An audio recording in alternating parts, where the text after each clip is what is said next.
welcome to Nuuli Forged. We are a 5e actual play stream where we play D&D in the world of Nuuli that came out of my brain, and 6 of my friends are actually brave enough to play in these days, 3 of which are absent.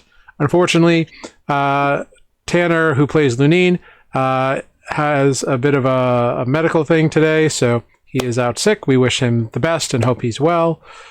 Speedy recovery and all that. And we will be having a Jeff and an Amber in a little bit, just running a little late with work stuff, as it so happens. But hey, it's all good. We'll roll them in when we do.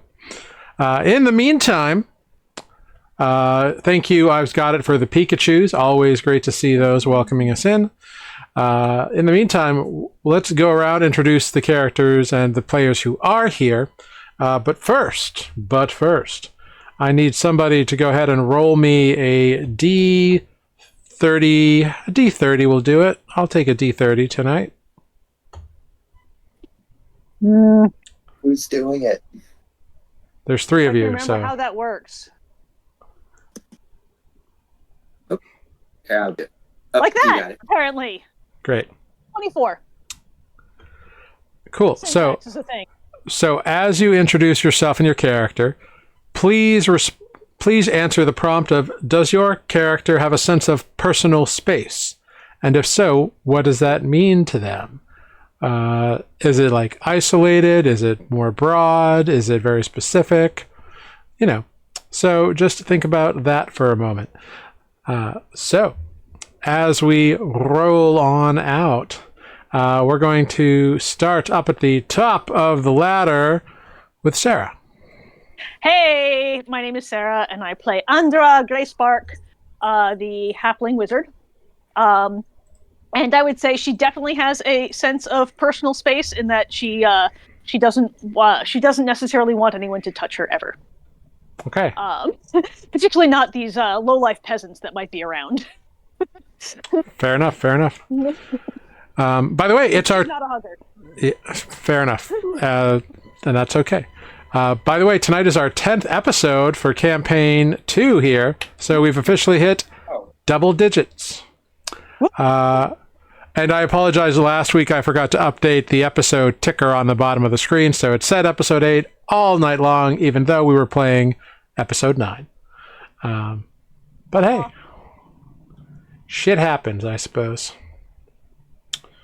Anyway, moving on down the ladder rungs, we have Matt. Hi, I'm Matt. I'm a lighting tech who's currently can't get his lights in his own house to work correctly. In other news, I play Corvus on tonight's episode of... Which episode are we? Well, as we just discussed, we're episode 10. Happy Halloween. Episode X. Was there something else I was supposed to answer? Oh, personal space. Yeah. Yeah. Space. Oh, yeah. We learned last week. Corvus don't like touching. No hugs.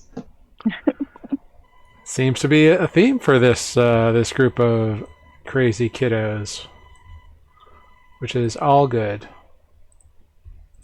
Next up, we've got Mike. That's me. I'm Mike. I play Renata Soul Angel, your bard warlock. And in terms of personal space, I think it's the same as everyone else. Respectful of others to a normal degree. And definitely doesn't want extra attention from boys and girls if his music happens to lure them into this sense of seduction. So he draws a fine line there. Are you trying to tell us that you don't want to come off as a flirt? Yeah. Exactly. I know, maybe it contradicts the kind of music you'll be singing and whatnot, but you got that lead singer effect. yeah, I know, exactly. And it certainly is a little counter to how your roleplay has been going. Yeah. Yeah, okay. No, you're right. Still He's- fine-tuning pieces here, but he's subtle. But hey, yeah, he's a just because someone flirts with, just because someone's flirting does not mean they want to be touched. So that is a separate thing. Thank There you. you go. So that's okay. He's got it. And I am Jared. I'm your humble dungeon master here on Nuuli Forged. I play everyone and everything else that is not the 6 player characters. And personal space exists in the minds of many on Nuuli. And that's that. Lunine is, of course, our what is it? It's he's a Fey warrior. What's the Hexblood? Hexblood. He's a Hexblood Fey warrior. Which is a custom class that we designed together for this campaign. So, custom subclass. We've got our halfling Way of Mercy monk, Ozo, who's a little shadowy and indistinct at the moment. And we've got Selenar, our full elven druid, who is indeed rare outside of the Verdentious Causeway, at least on this continent. On other continents, who's to say? You haven't been there yet. Yeah. He hasn't really been treated strangely, has he? Not even by us, but yeah, he's weird. Everyone has like where he goes, like people definitely like do double takes. Because as an elf, he has very distinctly features of an elf. The perfectly pointed ears, the slender grace. But nobody's going to harass him either, because that's kind of not something that Nuuli is, or that Johanna is. People don't really have time for it because they've got their lives to run. Also, you I don't would piss off harass elves. you, but I don't have time to do it today. In smaller towns, who's to say? Andrew's been to other continents. She's from somewhere else. She is. Oh, I'm playing a rogue, by the way. I forgot to say that. Yes, you are. Better late than never. It's all good, baby. Handsome rogue. It is all good, boy. All right. Well, let's dive right into last time on Nuuli Forged. Last time on Nuuli Forged, our heroes continued pursuing various avenues of activity within the city of Cliffside. Renata stole the show at the Ruddy Plank, becoming a hit with the crowd for a stellar performance. Corvus did some late-night investigations and followed a bit of strange music whilst investigating this mausoleum that he is going to meet his contact at in a day or so. And also heard and kind of tracked a strange bipedal clopping noise that sounded like hooves.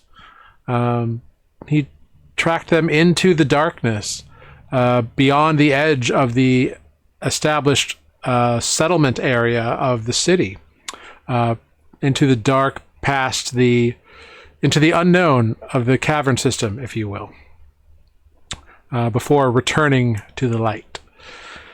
Selenar did some research into the city's histories on some books he had procured and learned quite a bit about the architecture of the city. It is dwarven manufactured, but there are no dwarves present within the city, and there were none, nor were there any sort of remains or leavings when the city was first inhabited by the current occupants. So nobody knows where the dwarves are these days that built this fine, multi-tiered city. On rock and roll? Well, on stone, actually, but rocks, definitely. Definitely rocks are involved. The next day, Andra and Selenar made their way back to the bookshop to obtain some spell scrolls, while Lunine and Renata went up to Shant College and asked questions about the missing dancer Rini, meeting both her professor, an entertaining goblin, and got her home address, where Renata met her roommate, who was not very impressed with our dearly persuasive bard, Ruffled some feathers. who kind of fluffed a bit, committing to a lie that perhaps he should not have.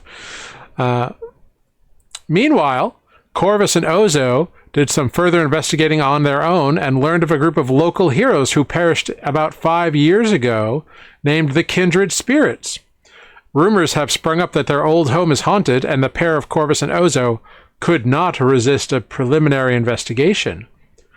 While exploring the burnt-out stone husk that once housed the Kindred Spirits, Corvus was surprised to turn around and find an old woman warning them to stay off the property. And that is where we are going to pick up.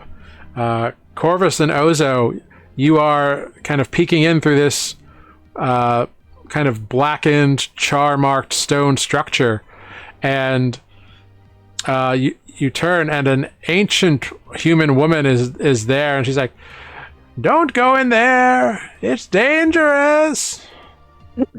Oh, sorry. Just when you said that, I just imagined. I love that voice, by the way.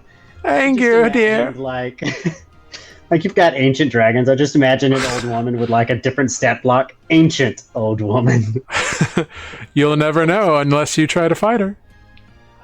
That sounds like a trap. Yeah.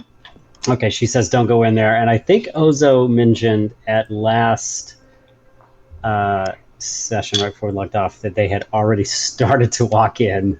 So I'm going to turn to the old woman and say, it looks like we're going inside. You'll be sorry. I'm sorry, is this your home? Do you live here? Oh no, I live down the road in a respectable domicile.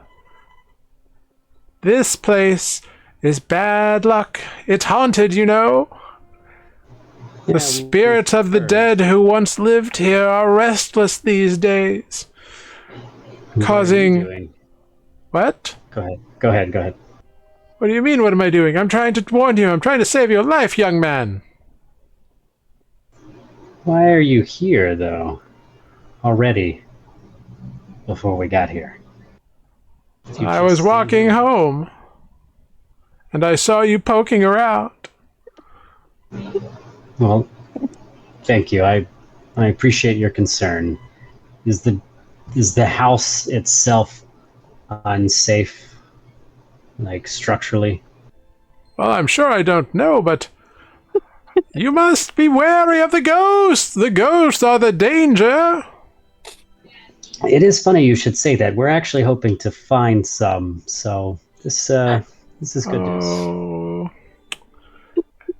Those who truck with ghosts truck with their own doom. Beware. I love this character. And she just kind of turns and walks away, occasionally shouting back over her shoulder, "Beware!" We will. We'll beware. You be well. I tried to warn you. Where did Ozo go? Okay. Beware! Yes, we're gonna beware. Thank you. Got away with it too, if not for you pesky kids. I know this has like Scooby-Doo villain written all over it, right? I don't know. Speaking of, and the perfect timing in the chat. Assuming Ozo did go inside, I'm gonna go after them because, you know, one should not split the already split party in a haunted house. We split it 3 ways. We did, and no one's partner is here right now, which is hilarious. Which is great, which means you get to make all the decisions for your scene partner, and you may or may not pay for it. Oh, God. Get here quick, Amber! Okay, I've gone in after Ozo. I'm trying to honor their wishes by saying that they have gone in ahead, because they seemed pretty intent on it. Yeah. So, Corvus, you follow through. Yes. I mean, otherwise, Ozo's just in there alone. Oh, no, I'm not going to leave Ozo alone. I'm going to follow Ozo, and I'm going to sort of like, Ozo, slow down. Which is weird, because Ozo moves very quickly. But they have scampered in, and so you climb in. Or at least you try to. But the door is locked. After Ozo went inside? No, Ozo has somehow vanished from your sight, and you're not quite sure where they have went. So it begins. Ozo. Ozo. This is pretty funny, but unlock the door, please. I can open it myself, you know. Please don't make me get out the thieves' tools. The door does not open. Knock, knock. Nothing. Is there a window nearby? Is there like a feasible location that Ozo could have scampered into when I had my back turned talking to the ancient old woman? Yes, there are indeed many windows, actually, in this rather peculiarly shaped building. This building does stand out from some of the others in the area. Most of the other buildings are like all right angles and squat. This one has a little more dynamicism. It's got more shape to it than just... It's got more dynamics. It's got more shape than just right angles. It looks like there's essentially like a tower on one corner, and it's more long and rectangular than square. It's definitely a unique structure here. Like the one I posted in the chat. I wouldn't know because I can't look at it right now. Fair enough. Don't distract the DM. One of us might die. Okay, if I could peek in through a window, that seems like the move. Yeah, peeking in, what you see is a floor that is strangely covered with like wooden planks, which is very out of place in this stone structure and stone. Like everything here is made of stone, and this place has wooden planks inside. And there's like they're still there. They are still there. They are still there. Many of them are charred and blackened, and it seems like they are covered with like cobwebs. It's a little hard to see details because it's dark in there, and you can't see in the dark. Yes, it's going to come back to haunt me no pun intended, every session. Yeah. Well, you're getting some light in from the street lamps, but not enough to really make out like fine detail in there. You can see like maybe a few broken tables or stools, or maybe they're burned or charred. It's hard to tell. Maybe there's a bar, but you were told it was a tavern at one point. Oh, okay. It's pretty clever. Ghost bar. So, I don't know if I really feel like clambering in through a window. I'm not quite as small as Ozo is. Which, by the way, all the windows are closed. Ozo. Didn't know they really had a sense of humor like this. Well, I guess I'll try the door. Maybe they want to put my skills to the test, and I'm going to take out the thieves' tools on the way to the door. Sure. And I don't even know if I know how to roll for that, because I've never... So Thieves' Tools is just, if you didn't make a skill, you can in a minute, but it's just dexterity plus proficiency bonus, because you are proficient in Thieves' Tools. You could also roll a sleight of hand check if you chose that as a proficiency, because it's the same modifier. Oh, yes. Okay. Yes, it is. But you may at one point determine to take expertise in one or the other, in which case it's helpful to make a custom skill, a custom Thieves' Tool skill. That's good to know. That was not so great. A 16 is perfectly fine. A 16, you very easily go and unlock the door. Does it make a cool, creaky, spooky sound when it opens? It makes kind of a click, like a when you open it, and it releases. I'm going to step back. Cool. Yeah. It does swing in. Not a lot, but like just a little like... Oh.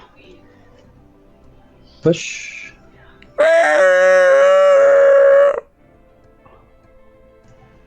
Look around. No jump scares, Ozo. It's dark. Oh boy. Do I have a torch? Do you? Really should, shouldn't I? That's what that inventory pack is for. I just resized my screen by accident, so everything went.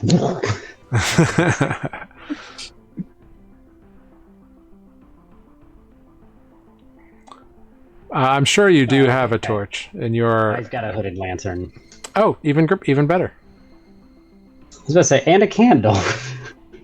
Nice. Candle would be. Nice. We'll start with the hooded lantern. Yeah. Till the oil runs out. I have 2 pounds of oil, I guess, if that's even real.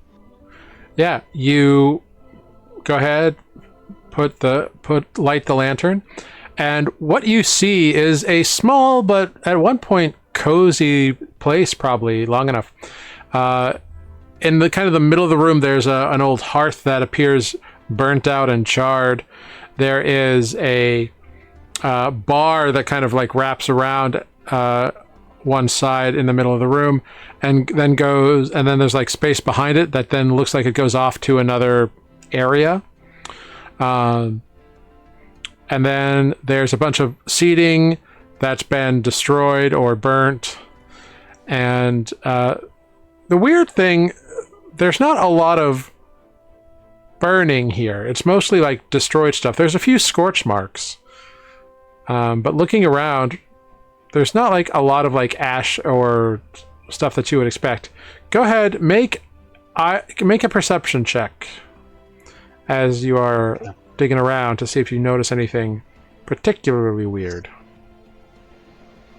Other than the weird source of fire. Cool. With a 15, what you realize, kind of wandering in and looking around, you find behind the bar there is a trap door that seems to go down, like it's like one you could lift up. But there's also down a little hallway. It looks like there's some kind of kitchen back in the back there. And you've got no sign of Ozo. Okay. What am I gonna do here? So I can go down, or I can go to another room, I assume. Let's not go. You know what? I'm gonna open the trapdoor, shine the light down there, and just be like, "Ozo, Yeah. down if that's where you are." You open it up and you light a stairwell that appears to be perfectly in fine shape. No damage to it at all. Like some spider webs and that kind of stuff, but no like ash burning broken damage on the steps. And it echoes as you call down off of stone, and looking down in the lamplight, you can see that the floor is fake. Like all of the wooden slats and everything, it's like a raised floor that they like built up and then put the planks on top to kind of make it more homey. But the base floor is indeed a layer of stone. And it echoes from that up back at you, and it is otherwise dark down there.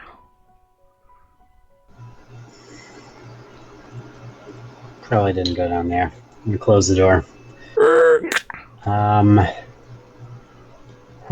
As you close it, the latch comes off in your hand, like the handle, and like it almost like pulls right out. And you look at it, and it's got a little maker's mark on it. Ivy Gotts. Well, I guess I should be impressed it made it through the fire. I'll just sort of like set it down next to the trapdoor. Okay, you set it down. Huh. It comes alive and attacks you. No, it doesn't. Roll for initiative. It's a tiny mimic. Oh, it's a bebe. So cute. That's what I want. Anyway, okay, on to the next room, I guess. And I'm going to try to be, I'm going to move slow. I'm going to be careful to not try to, like, step. I mean, the floor seems fine, which is weird, but, like, I don't want to, like, step through a hole. And occasionally I'm going to be like, Ozo, this is. You really shouldn't be, the house may not be safe. You shouldn't go that far ahead. Yeah. Creeping through this little, like, almost like a storage hallway in a weird way. Like, there's a few, like, busted barrels and that kind of stuff. You do enter another doorway and you find a kitchen that has a side door that seems to go outside to the alleyway. An old hearth that was, like, used for cooking. There's an old, like, kind of rusted black kettle in there. And, like, a bunch of more, like, broken, smashed, disused, spider webby furniture type items. Almost as if, like, somebody, like, went through after the fact and, like, kind of broke stuff. Because, like, this kind of damage would come from a fire. Although no, like, on a 15 perception check, you do not notice any kind of, like, flames licking up from either of these two hearths that you've seen, either the one in the kitchen here or in the one in the main common room. So, like, while they have, like, the black markings inside, there's none that seem to come out and go up walls or anything. This is strange. I sort of wish Andra or someone was here. This is starting to feel like a more magic-y type fire. We did hear a sidebar. We did hear, like, the kids. Did one of them? I gotta go back and look at my notes. Did one of them mention there was something strange about the fire as well? It's possible they did. Kids always think things are weird. All right, I'll read the notes in a second. Yeah, okay, I'm gonna keep. I mean, so does it look like someone was looking for something, or maybe is it just vandalism because there was some, like, graffiti outside? There is graffiti outside. Like, does it appear? Is there any inside? Does it appear like somebody was just like, I'm cool, I'm gonna live in this house now, I'm gonna smash some stuff and sign my name? No, weirdly, there is no graffiti inside. All the graffiti is outside, and it seems to be stuff along the lines of, party time, kindred forever, the spirits party. Oh, okay, so it's like positive tagging. Seems to be for the most part. There is one kind of very elegant scrawling stretch of graffiti that's just, I've got your number. Okay. And then it's just signed IGT. IGT. Nothing inside. Oh, interesting. Wonder if he made the latch. Cool. I'm gonna keep walking around. I'm not really here to take anything. I think. So this is me talking out loud about the character for a second. Corvus understands this is obviously not a cemetery, but he has a deep respect for the dead and their resting place, and he assumes, based on information he's been presented so far, that people have died here in a horrible accident. So I'm not gonna rob the place, even if there were something. So I'm not looking for that. I'm looking around because I'm curious, but I'm mostly at this point looking for Ozo. Make an investigation check for me, Corvus. And I might miss something, I guess is what I'm saying, because I'm not looking at everything. Yeah. Ooh, an 18. Very nice. Wow. Sometimes I get lucky. With an 18, the kitchen is fairly innocuous. Nothing too crazy going on in here. When you go back to the main room, there is a glass on the bar that was not there before. And the glass is not covered by cobwebs. It's almost as if a fresh, clean glass was taken from somewhere and put on the bar. What service? Not taken from the kitchen, I suppose, because I was just there. Yeah, looking underneath the bar, you do find that there are, like, dishware, like here. Most of it's dusty, but this one is clean. It's like a rocks glass, and it's clean. Interesting. This is... Is there a place in the bar section that would hold glasses? That would be, like, obvious? Yeah, on an 18, you take a look, and you find, like, a stack of these things. They're all dusty. Does it look like one's missing? Yeah. There's a disturbance in the dust in that cabinet. Ozo, I don't really think we should touch things in here. I mean, if you're thirsty, I probably have some water. My voice is sort of like trailing off now as I'm starting to suspect, perhaps, this is an Ozo. Yeah, still no sign of Ozo whatsoever. Is there dust on the ground? Like, have my foot marks in and out of the kitchen made a noticeable disturbance in the floor dust? Yeah, on your 18 investigation, you can see that, like, moving through the cobwebs and the dust and whatever, you've left a trail. And I'm the only set of footprints? Yep. Question mark. Uh-oh. As you kind of go around the bar, you notice something, like, kind of to the side of the hearth that's in the main room here, this main, like, bar. It seems as though there is a patch of floor that is different than the rest of the floor.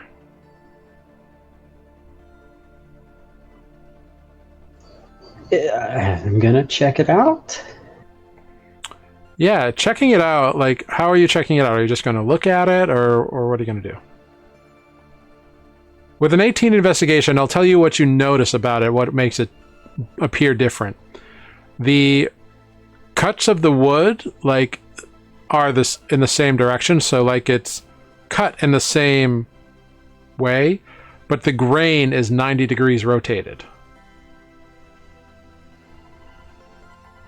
And it's like a 2 foot by 1.5 foot kind of square, just in the floor. It almost looks like a plug that got put in the wrong way. Okay, I just said I'm not here to steal anything, but I'm also curious as a cat. So I think I'm gonna take out... I'm gonna, like, lean down and take a closer look. Perhaps, is there like a... I'm gonna run my finger along it. Is there like a seam around this that maybe I could, like, stick my dagger into? Yeah, getting down there with that investigation check, there's definitely a very thin seam. I'm gonna see if I can just, like, pop it up gently. Yeah. You take the tip of your dagger and begin to pop and pry up this plug in the floor. And we're going to cut over to Renata. Hey. So, Renata, you have just left the residence of Rini and her roommate, who was not impressed by you at all. And Lunine kind of just has given you a very knowing glance, because he kind of warned you to, like, watch your P's and Q's, and you opted to not do that. Okay, I thrive on chaos. Fair. So what is your next step in this procedural that you're going through? Well, I recall that you said, as Professor Parsk, that in his conversations with Rennie, that she had mentioned hearing the pipes from her neighbor's place. Yeah, Is that correct? Yeah, Rennie indeed. Rennie Swiftcrest had said that she had heard like panpipes or flutes or something like that playing Right, from the neighbors. from somewhere in the neighborhood. Yeah, From the neighborhood or from the neighbors? Because I wrote here, she heard it from her neighbors. So that's what the roommate said. He said that it was from neighbors. okay, so I mean, I don't know what kind of abode I'm looking at. Is it like apartment buildings? Is it houses? Yeah, so it's kind of like squat structures that are built together and probably house like 1 to 4 or 5 people in some capacity. Imagine a townhouse, but like smaller and like squatter. Okay. You've noticed like all the roofs of these buildings, unless they've been modified, are fairly low. Like the ceilings are only at like 7.5 or 8 feet tall. Mm-hmm. So if I back away from Rennie's residence and I look to the left and right, how do they look? Does one look like a pipe player would live there, or does one look very shoddy and falling apart? Neither of them look shoddy. They seem to be in the same sort of state of repair. You know, they're all stone, so it's hard for them to really be dilapidated. Mm-hmm.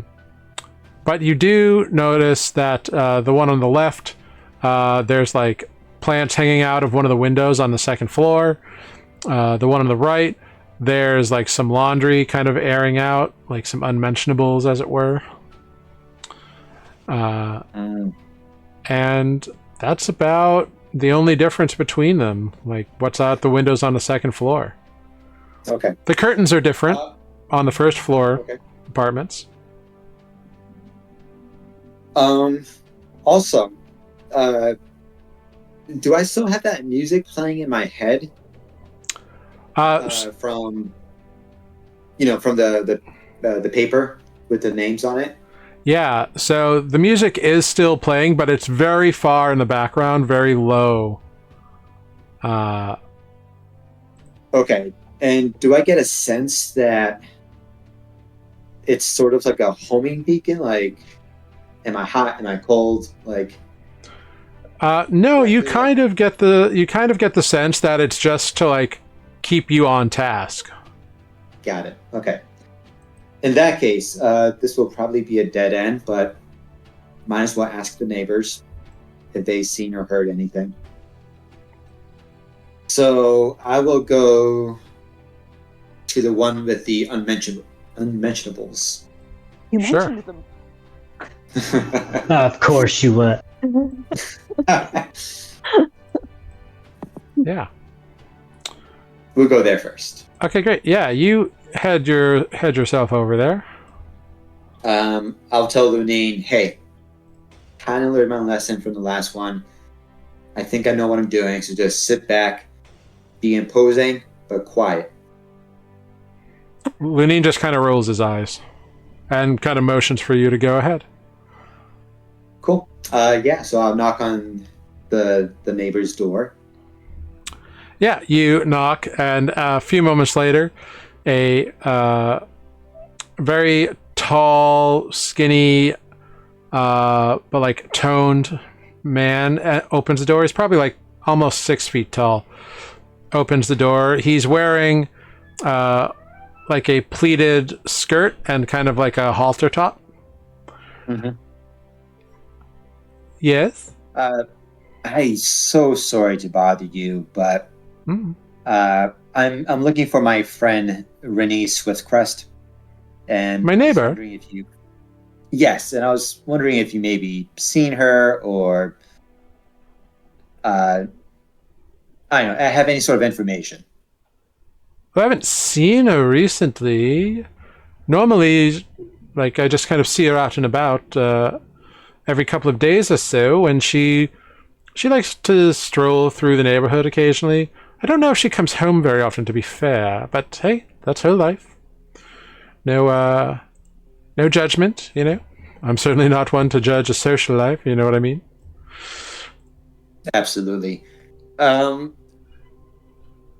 Would you have happened to hear pipes playing at all recently? You know, now that you mention it, yes, there were some pipes playing. They'd play occasionally. They weren't bad, so it wasn't really like an annoying thing. Whoever did it was quite skilled. I had assumed it was Rini. She's quite the artisan. But I don't know if she actually played the pipes or not. We weren't very close friends, but we had a passing acquaintance. Okay. But now that you mentioned it, I haven't heard it in a few days. Did the pipes sound like they were coming from her place of residence or outside on the street? Well, You know, I'm not sure. I just sort of heard it and thought, oh, this is nice, and became a little content to just listen. I didn't give much thought as to the origin of the pipes. I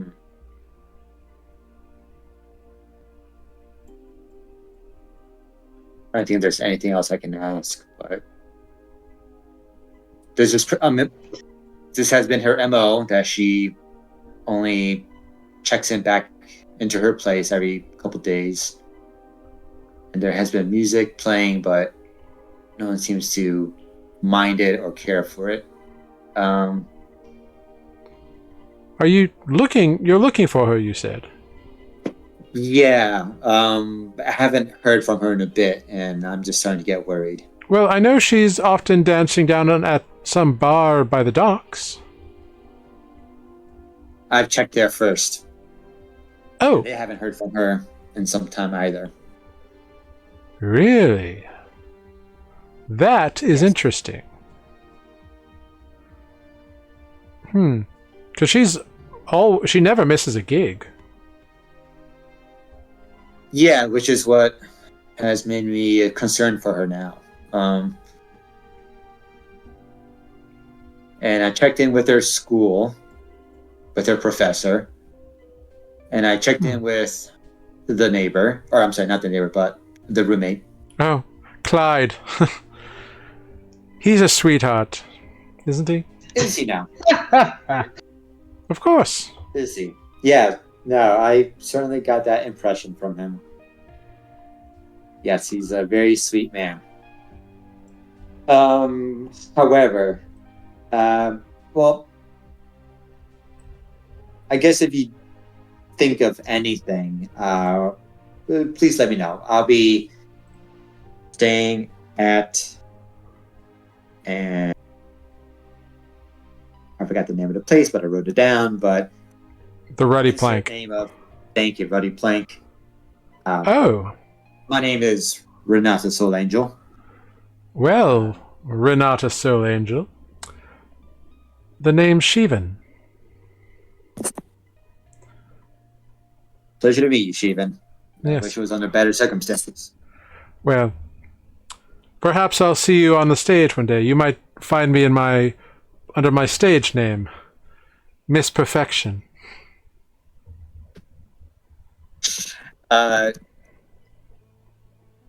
Renata smiles at that and says, "That's clever. I do like that." I think so. And with that, I'll say goodbye, and I'll try the other side of the residence. Yeah, you check out the other one, the one with the plants, and knock on the door. And a few moments later, this kind of dark-skinned, partially human, partially elvish gentleman kind of wanders over. Yeah. What can I do for you? And I'll go through the same spiel as I did with Steven. Just, hey, I'm concerned for my friend Rinny. I haven't seen her in a few days. Checked her, checked in with the professor, checked in with her, with the place where she does her gigs. You know, blah, blah, blah, blah. Make a persuasion check on this guy. Persuasion.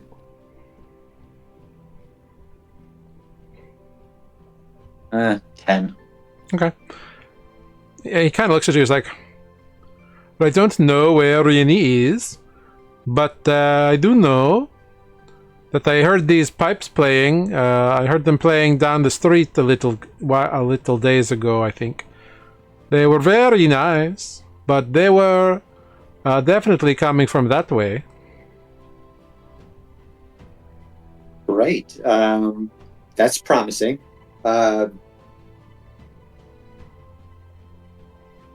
Thank you. I can a little bit more than what I was hoping for. Oh, well, good luck, I suppose. I hope you find Rini. She's a very nice lady. Absolutely. I'll say goodbye to him.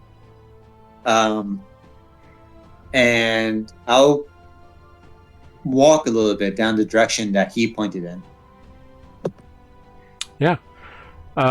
You walk down kind of there, and it's kind of like he pointed down the street to like a corner, and looking at it, it's kind of a little shadowy, like the lampposts are not quite illuminating this specific corner, like just kind of shadows touching, but there's kind of like a blind spot almost.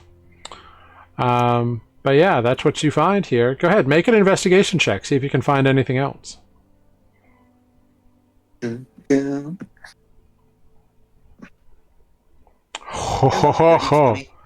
Dirty 20. I'll take that. With a dirty 20, you find some you find some bits of like rock, not of like worked stone, but like bits of rock like that have like fallen off of something, which don't really match the wall that this corner is made up of. You also find a small little like tuft of like brown fur, and okay, yeah, you find a little tuft of brown fur, like not a lot, but just a little tuft, and what looks to be a few like threads, like red and black or red and blue threads that are like woven together, almost like pieces of like the shawls that people would wear back in your hometown, like the more well-to-do people. And I'm sorry, what color were those? You said black and blue? They're either red and blue or red and black. It's the light's a little Blue tricky and here. gold or what? I'm just kidding. Corvus suffers an aneurysm. Osa walks back into the bar to find him dead.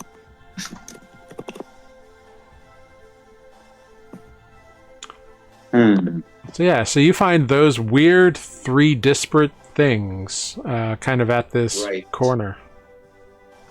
Tuft of fur, rocks, and threads. Yeah.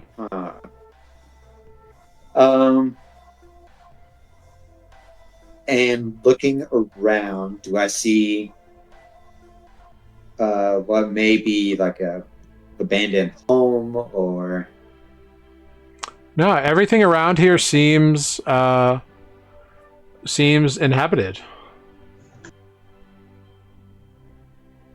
Like this is a neighborhood. It seems to be a very like artsy neighborhood. Like there's a lot of people who perform in some way in this area. Very like Soho bohemian kind of vibes.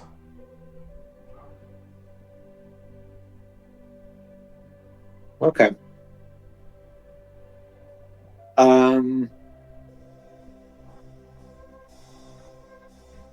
I'm a bit stumped at the moment.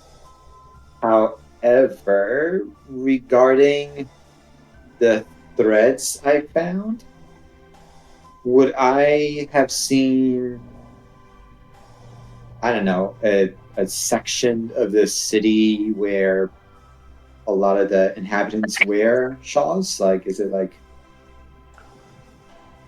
I don't know. I don't know if it's like a type of clothing that like would pertain to one section or. Make a history check. I'm sorry, what kind of check? A history check? It's going to be a disadvantage, though, All right, fair enough. because you are unfamiliar with this city. Yeah, 9. With a 9, maybe some people were wearing shawls or scarves or hood wrap or head wraps or something like that. Maybe a few by the docks. Maybe a couple people as you were like wandering around, like the spray catch, or even up here in the heart tier. Style is style and fashion is fashion. It's hard to say. Mm-hmm. What time of day is it? It's still fairly early. Okay. It's like pre-noon. And I'm sorry. Where I found all these things, is it at an intersection or just side of the street where I can keep walking down in the same direction? It is at an intersection. It's like a 3-way intersection, and just the lamplight kind of like don't quite overlap enough here. Mm-hmm.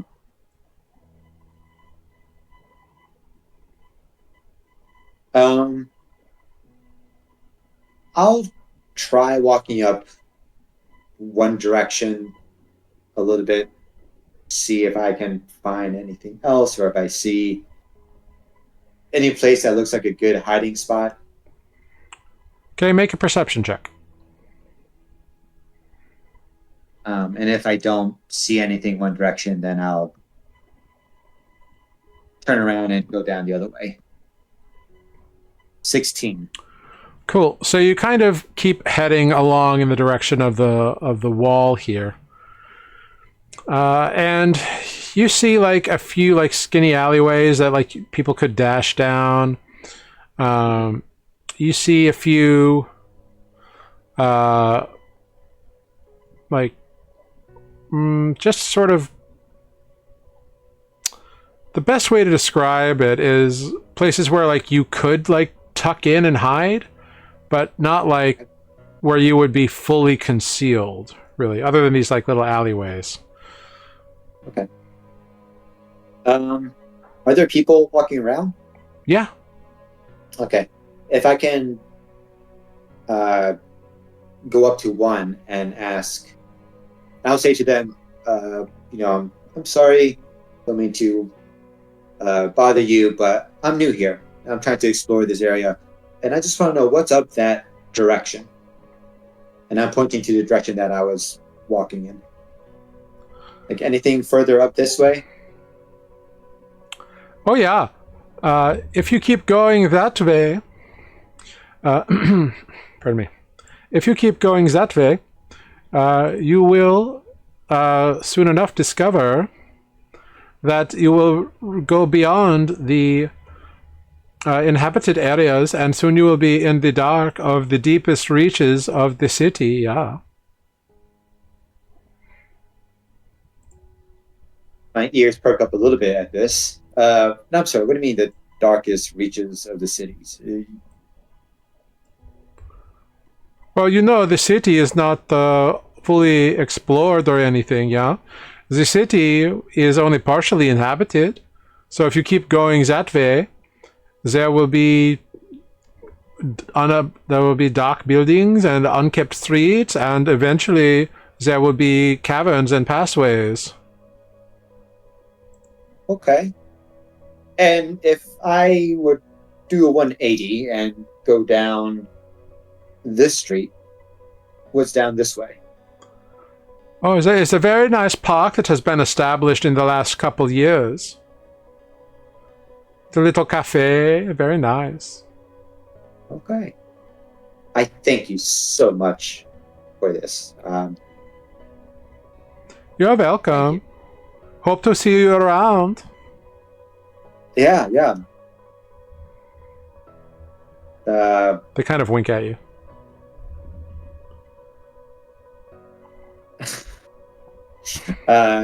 Renat's sort of focused on this now. He feels like he's getting somewhere.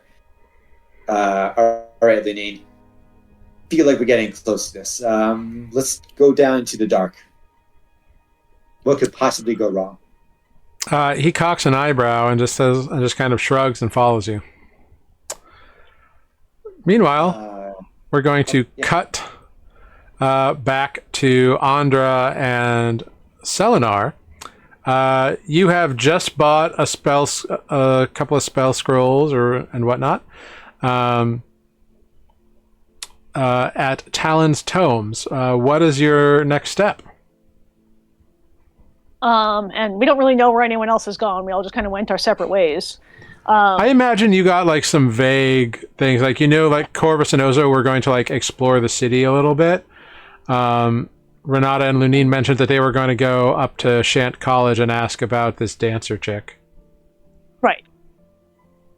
I know Selenar was interested in there's an obelisk of writing of some unknown origin in the political center of the city. And then there was a magical source of light that I was going to go look at in like the farmy area. Yeah, that's all up the stairs. We're in the shopping district right now. Do we want to stop into any of these other stores? Do we need anything? I'm happy to browse whatever. I mean, are there any Selenar would be interested in any stores that are like, this is a dwarvish city, right? So I have no idea. Dwarvishness, living underground, like sort of slice of life kind of places. We haven't seen any actual dwarfs. That's true. They seem to not be around. Yeah, I think which we have. Which this is an interesting point that I would like to bring up because you brought it up. Not only is the city dwarvish, and indeed you have not seen any dwarves wandering around, none of you have ever seen a dwarf. They're like mythological almost. In this moment, Selenar, go ahead and make a history check for me. You're the only one of us that could have been alive when the dwarves were here. Yeah. I don't know if you can see this. I haven't even opened D&D Beyond yet, but it's a dirty 20. Okay, great. Perfect. Yeah, I do see it. Wonderful. So with a dirty 20, what you see, or what you know, is that according to your history lessons from school, or from your tutors, when the breaking occurred, the dwarves sent out missives to all their satellite societies and all their satellite kind of colonies and whatnot to congregate in their bastions and their strongholds. So it is possible that when the dwarves left here, they, for whatever reason, never were able to come back.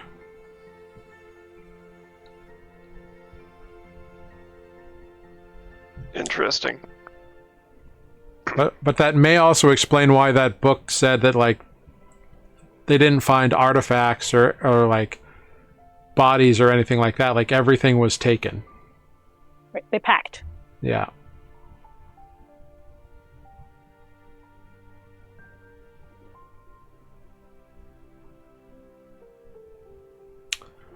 But that's what you would know from that, Selenar. Well, interesting. I mean, still, even if it's not Dwarven, this is still a city in a wildly different biome that I'm used to, so... You are 100% sure that the city itself is Dwarven. Like, that all checks out. Yeah. But you don't think you're going to find any kind of, like, ye old dwarf village world or anything like that, you know? Lame. Yeah. The Dwarf Museum. A kitschy little theme park. Oh shoot! Yeah. 1 sec. So, Andra. Yeah. Uh, I think as we are leaving Talon's tomes, Mhm. I think we're just kind of we're headed in the general direction of up, but I think we're kind of like peeking in store windows as we go by. Like we're not Sure. walking with purpose. We're kind of meandering in that general direction, being like, oh, what does this store have? And what does this store have? Sure. Are you looking for anything in particular? I think I wrote this down, so I hope to God Andra was there. I think we're probably peeking into Calamine's lotions, kind of Okay. curiously. Yeah, easy enough to like peek in, and you see a very well-appointed like apothecary, for lack of a better term. It seems like there's lots of like lotions, and it's got one of those displays that has like all the flowers and stuff around a basket, and then like little tincture jars kind of laid artistically inside. It looks like a nice shop. Does it look like it's full of like beauty products, or does it look like it's full of like magical potions? More like beauty products. Okay. But you don't know until you go inside and ask. All right. I will. I'm gonna poke my head in. Sure. Peek and walk on into Calamine's lotions, and see what they have on display. Yeah, so you pop into Calamine's lotions, and you see this like shorter human woman in a very like low cut, revealing like shoulders kind of blouse, uppage in the bust area, kind of a little more meat to her hips and whatever. Like she's a well stacked woman, if you'll forgive the expression. And she is beautiful and like makeup all like done up. Is it slapped? Is that a term? I'm bad at makeup terminology. But she is very like very meticulous makeup. And you said she's human, so she's a couple of feet taller than me. Yeah. She's probably like It is pitch. she's probably like 5'2", or somewhere between 5'2", 5'4". What? And she's like, "Oh, welcome to Calamine's Lotions. My name is Calamine, the proprietress of the establishment. How may I help you today? What can I get you to make you feel more you?" I'm new in town, and I was just kind of. Ah, well, welcome to Cliffside. We're just kind of window shopping. I thought I'd poke my head in and see what you have on offer here. Well, I have a wide variety of topical creams and ointments to help accentuate the beauty of one's own bearing. If you're looking for anything a little bit more fanciful, I do dabble a bit in potion making of some kinds. So if you are perhaps looking for a love potion or something like that, I can probably help you out. Although there's no such thing as a true love potion. It's more of a temporary charm thing, but, you know. Certainly will get the recipient of the potion interested in you. Andra will kind of nod and kind of try to subtly, like, dust off her clothes that she's been traveling in for weeks now, and, like, try to, stand up a little straighter and, tell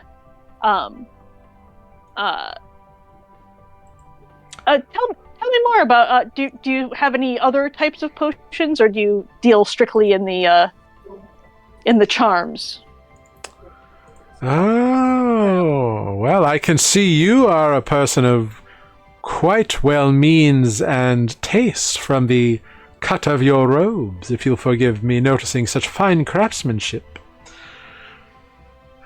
Well, I do, of course, have a few potions that will help you take a rest a little bit easier, and a potion that will help you understand what some crazy person has written down. Sometimes the handwriting is not what it should be, if you'll know what I mean.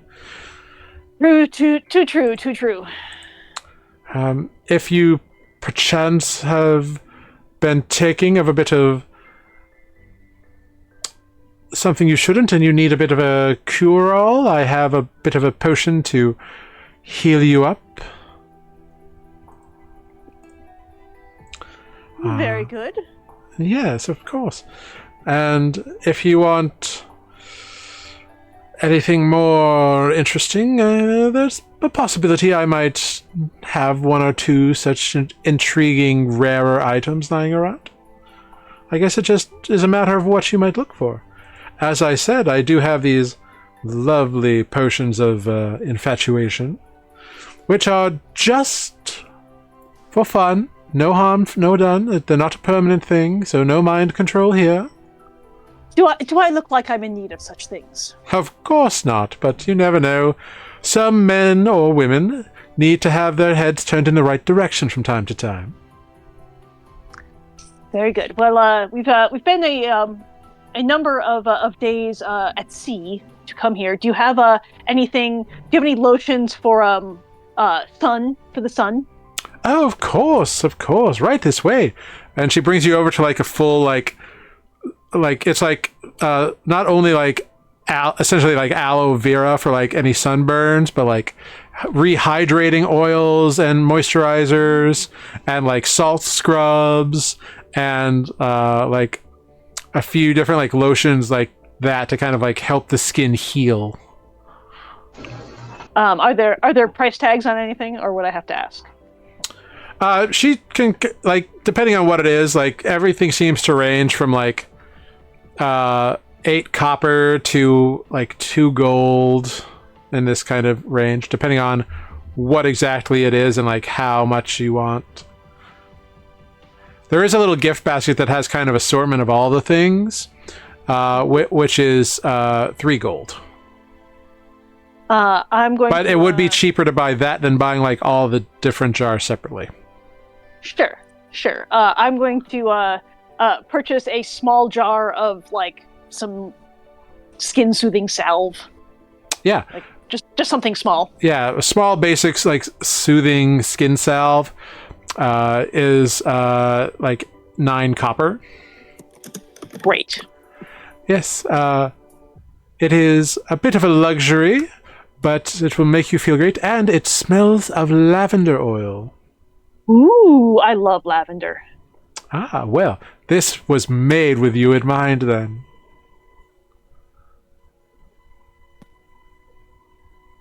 Excellent. Thank you very much.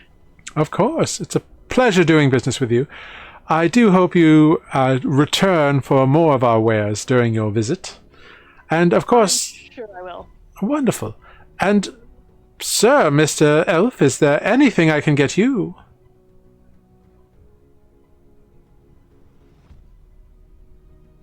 I don't think so, unless you have any suggestions. Well, This is all... I'll be honest, I've never met a full-blooded elf before, so I'm a little inspired. Such amazing skin. What do you do? What is your regimen to take care of it? I just kind of shrug. No, When I wake up. no real regimen at all. Amazing. No, ma'am. Well, that being said, I suppose you won't need any anti-aging creams, being an elf. Assuming the rumors are true and the legends are that you live for many hundreds of years. It is true. I myself am approximately 120, give or take. Well, most impressive, I must say. You don't look a day over 42. Ooh. Woof. I don't know. Selenar does not know if he should be offended at that. Yeah, it's a little confusing, because does she mean like by human standards or by like, is she just trying to be nice? It's hard to say. Well, Let it slide. well, Hunter's gonna get a little bit no one can ever go wrong with a bottle of eye tincture, if you're so interested. It just helps soothe and relax the creases of the eyes and lets you relax some of the stress away at the end of the day. Having your eyes open all day, being on the lookout for the next bargain or the next beautiful person. You know, the eyes needs a little bit of tender love and care too. They help with the bags under the eyes as well. I turn to Andra. Do I have bags under my eyes? No, of course not. No. No, but with this, you'll never need to worry about getting them. I think I'll pass, thank you. Oh, very well. Can't blame a girl for trying. But do come back if ever you need anything that I can provide. I'm sure we will. Thank you so much. And we are... Give a little nod on the way out the door. She waves. Out of it. There's a little tinkle of chimes as you leave. Ding-ling. Wonderful. So where are you heading off to Not what I was next? expecting of it. I assume we're making our way towards the weird obelisk thing, but Yeah. as things appear, Selenar is more single-minded in this mission, but happy to tag along if Andra is like, ooh, shiny thing. Andra is entirely put off by this woman in Calamine's lotions and is done. Fair enough. Very, very good. Yeah. No. Let's find some stairs. Yeah. So you make your way to the stairs and you can ascend up to the heart tier. It is very well marked. The levels all have that kind of, that code that was explained to you. And the obelisk is very easy to find. Being tall and obelisky. Yeah. There are many people in this area kind of being here, looking around, doing the thing. It is, the political city center, so there's all kinds of people with books and scrolls running around. People looking very officious, like they have things to do and places to go and people to see. Is it touristy or is it like everyone there is? There? No, it's more like a work environment.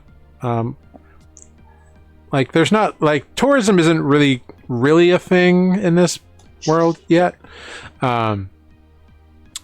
But it's easy enough to find because there is a low circular building. It's probably 12 or 13 foot tall, and it's got a kind of a dome shape to it. And it's circular, which is weird because no other building here is circular or domed or whatever. But in the center, you can see sticking up a 25-foot tall, three-sided obelisk. It's circular, like we could walk all the way around it. It's not attached to the cliff wall. Correct. It's in the middle of a square. I think we found it. I'm wondering if the language is a language that I recognize. I don't think Elvish, Druidic, or Primordial are going to be common in this city, which is why Selenar was like, no one can read this. Maybe I can. Yeah.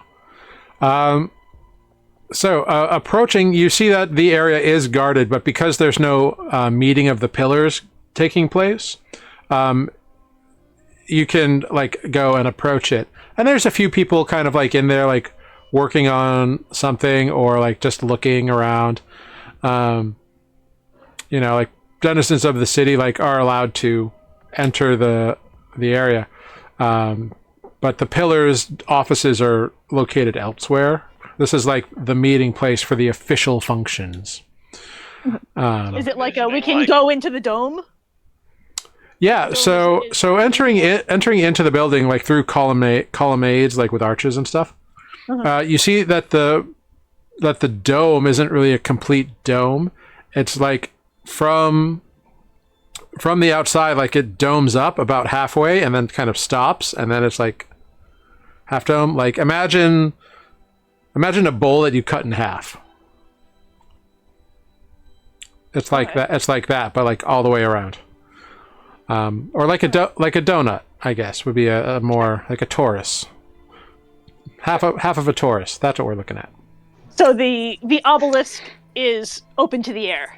Yes. It is surrounded by walls, but the ceiling doesn't touch it. Correct.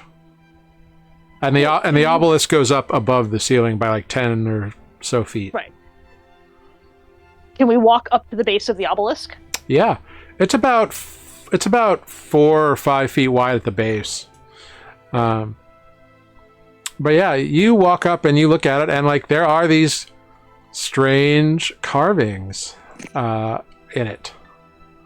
Cannot identify the language, can I? Looking at it real quick, you do not identify the language. It is not primordial, or any of the root languages, or any of the languages off that root language. So it's not Ignan, it's not Aquan, or Earth language, or air language, or anything like that. Very interesting. It is not Druidic, and it's not Elvish. The only language I can add to that is Halfling, which I assume it's not in Halfling. It is not Halfling. Can I get close enough to touch the obelisk? Yeah. I would love to just kind of casually lean on the obelisk and cast Identify.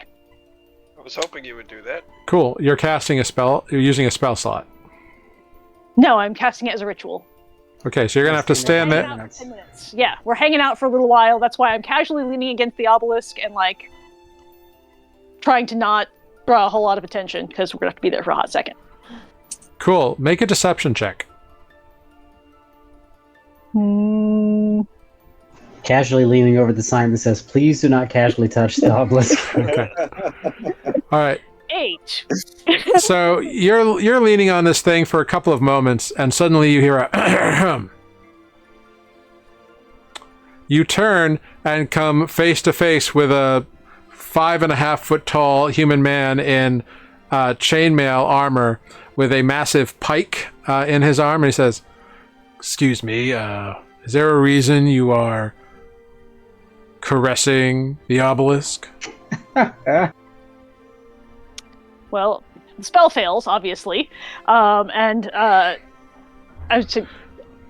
was just so fascinated by it. I've never seen such a thing. It is unique in the city, I'll grant you that, but we would like it to remain intact, so if you could refrain from groping it, that would be appreciated.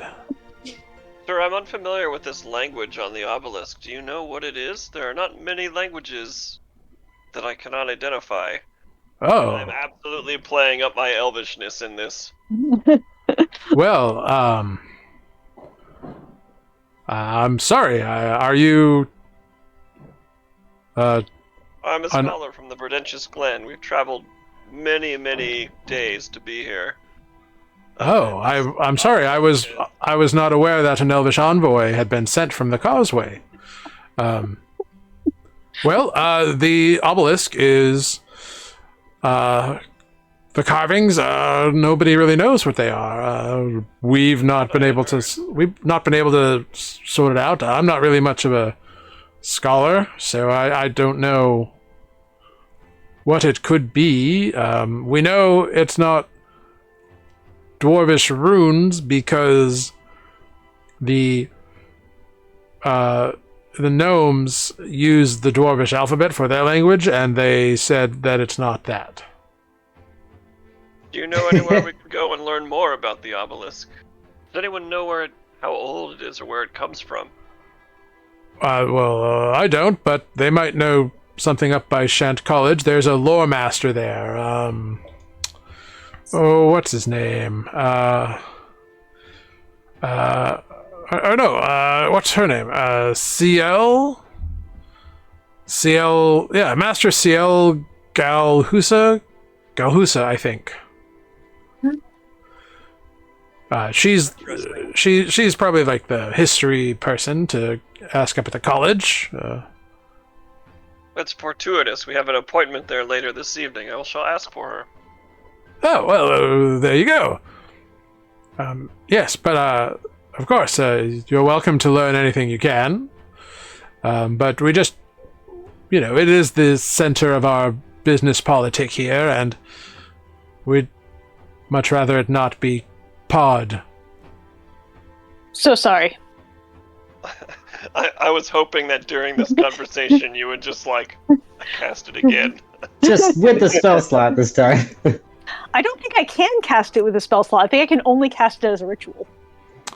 You can cast it with a spell slot if you have the material components. I do have the material components. Yeah. So I can do it in the 1 minute. Yeah, because you have the spell prepared, right? I don't know. It only says as a ritual. I think I have it always prepared as a ritual, but not. Oh, that's what it is then. Yes, it's not prepared to cast. Yes. Yeah. I think that sounds right. I feel like there are some things that you can always do as a ritual. Well, so you always have it prepared as a ritual, but you can also prepare it so that you can cast it with a spell slot. But it sounds like you have not done that this day. Okay, I have not great. done that. No.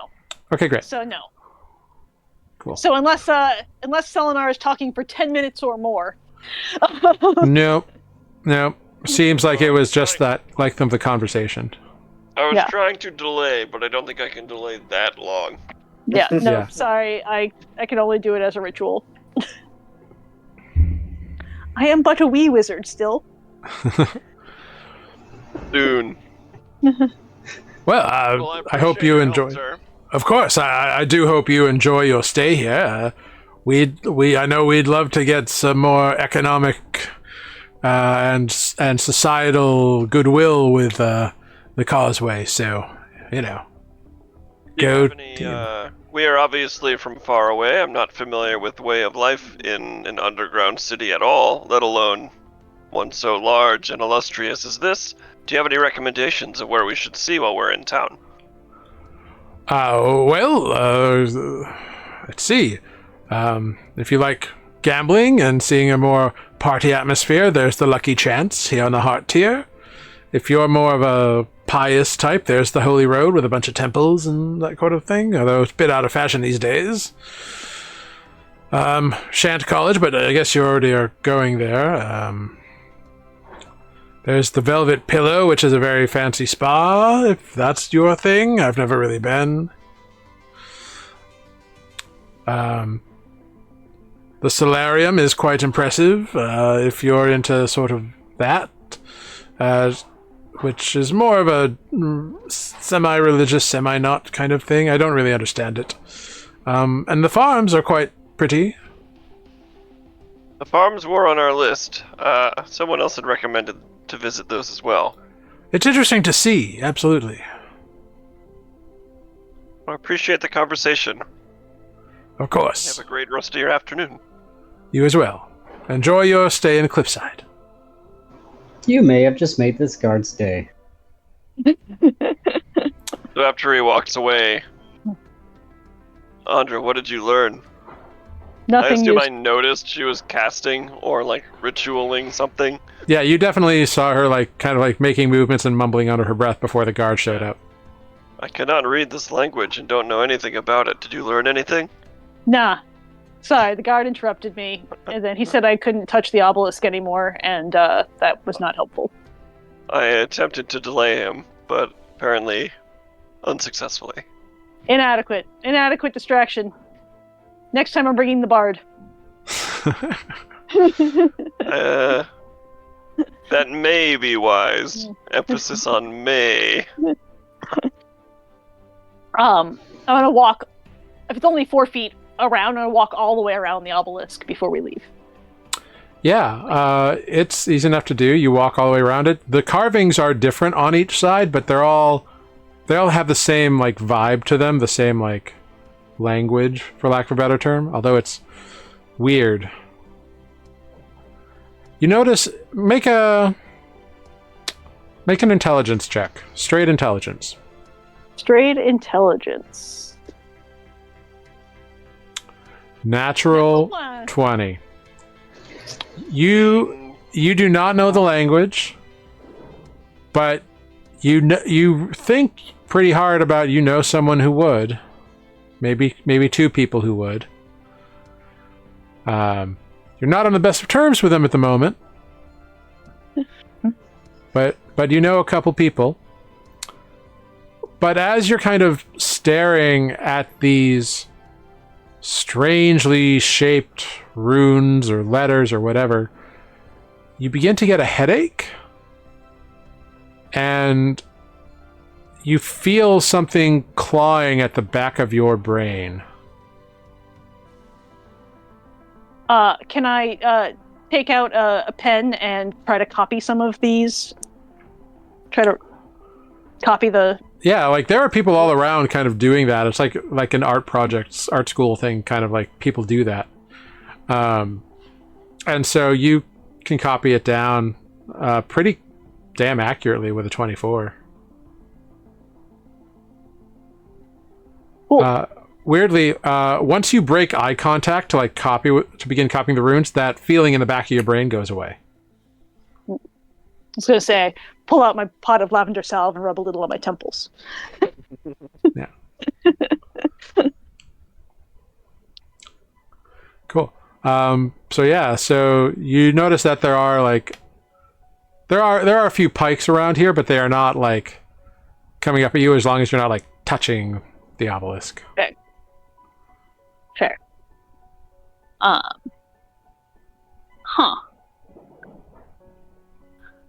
Well, I've written some things down, but everyone I know who might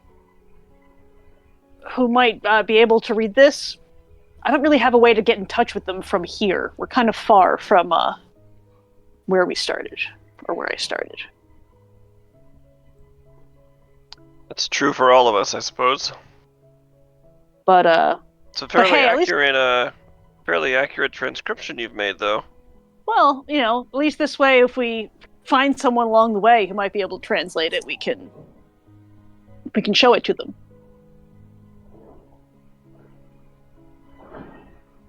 Yeah, reasonable.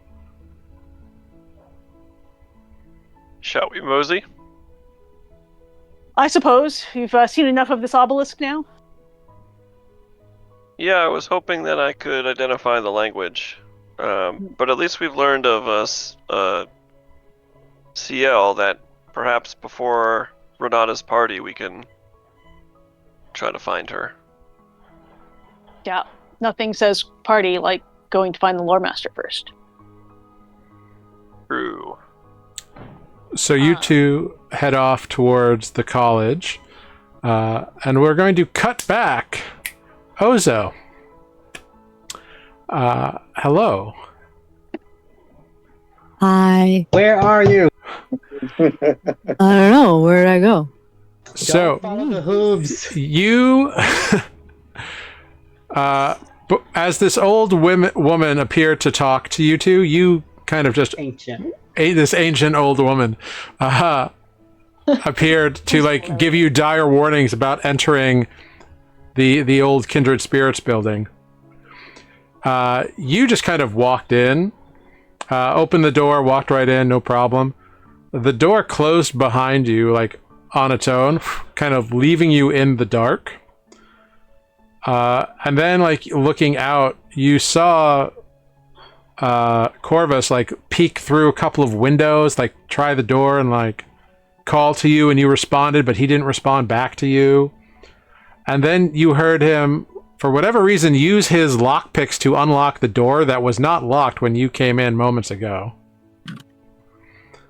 And then he like walked in, like couldn't see anything, and so he took out his lantern, and you were like, oh, good idea.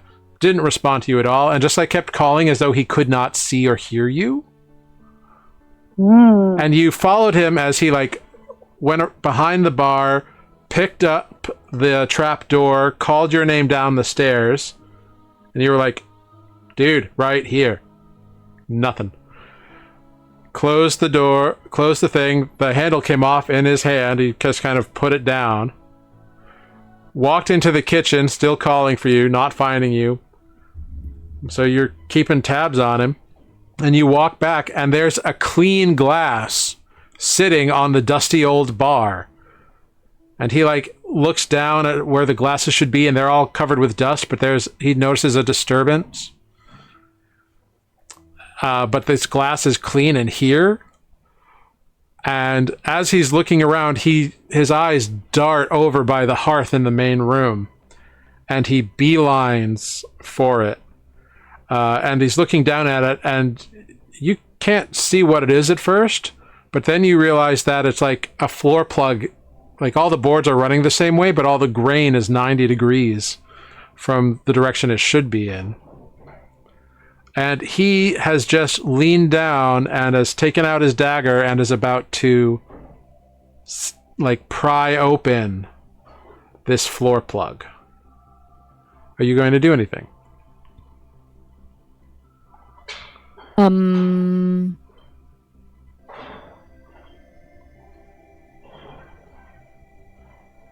I want to look around and see if I see anything else, right? Like we saw the floor plug. What do I see in what seems to be a parallel place? Make a perception check. Great.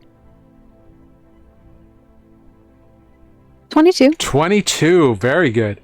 So here's what you see. Outside the windows, you see cliffside, like the neighborhood. Like you see all that. Inside here, what you see is you see a ruined tavern. It is dusty and like there's broken furniture everywhere. But weirdly, you were told like there was like this place burned to the ground, but there's like practically no fire damage. There's no like fire licking up from the hearth along the sides. Only inside where it should be black is it black. And the same was true in the kitchen. So there's no like source of fire. There's some like ash kind of around, but like not here. Not on this floor, which is weird, and it doesn't really fit with what you saw outside or what you were told like happened here. You see the empty glass on the counter. You turn back. The glass is now partially full with some kind of liquid. That you don't know where that came from. And you see that Corvus, the tip of his dagger is beginning to pry into this floorboard. And as you feel that, as you see him begin to do that, a chill comes over your body. Up your spine, and it goes from being like a cold chill to slowly the middle of your spine begins to get hot. Corvus, let's not do that. And I will turn around behind me and see what's behind me.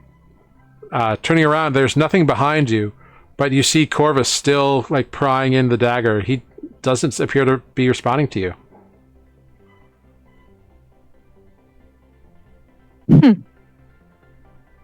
I am gonna do something weird. No, I'm gonna go up to Corvus, and I'm gonna use a key point to do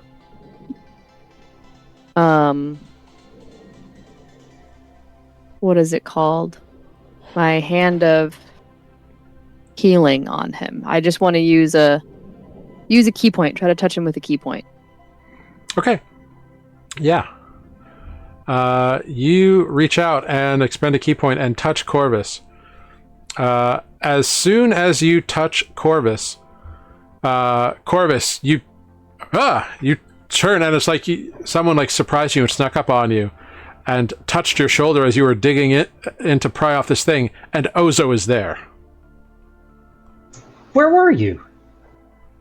I was here, but I guess not here. What? I mean, you were in the house. You went inside, but I didn't see you. I've been walking around calling for you.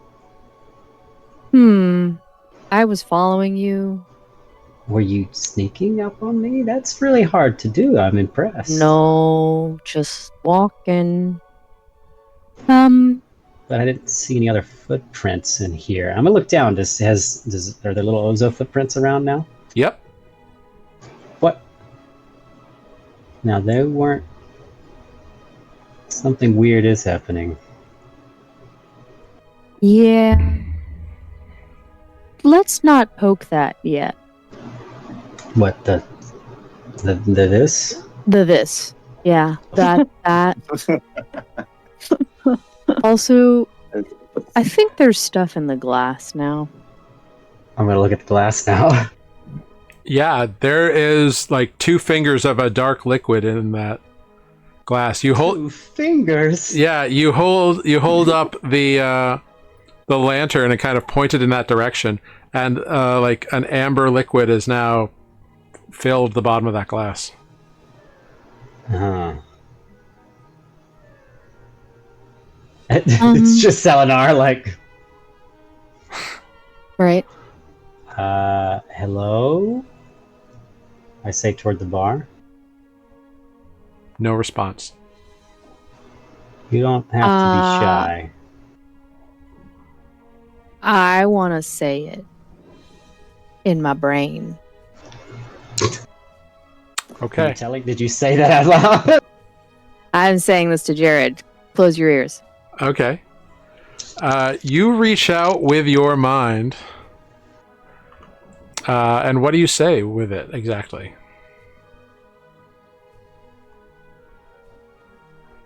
I just say hello. I'm Ozo. Hello. Good evening.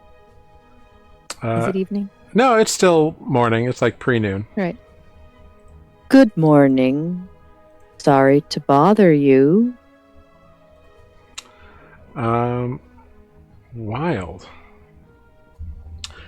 So you reach out, and what you hear is nothing at first. And then you hear, morning. Good thing I'm getting a drink. I needed this. The voice of a kind of wild-sounding female enters your mind.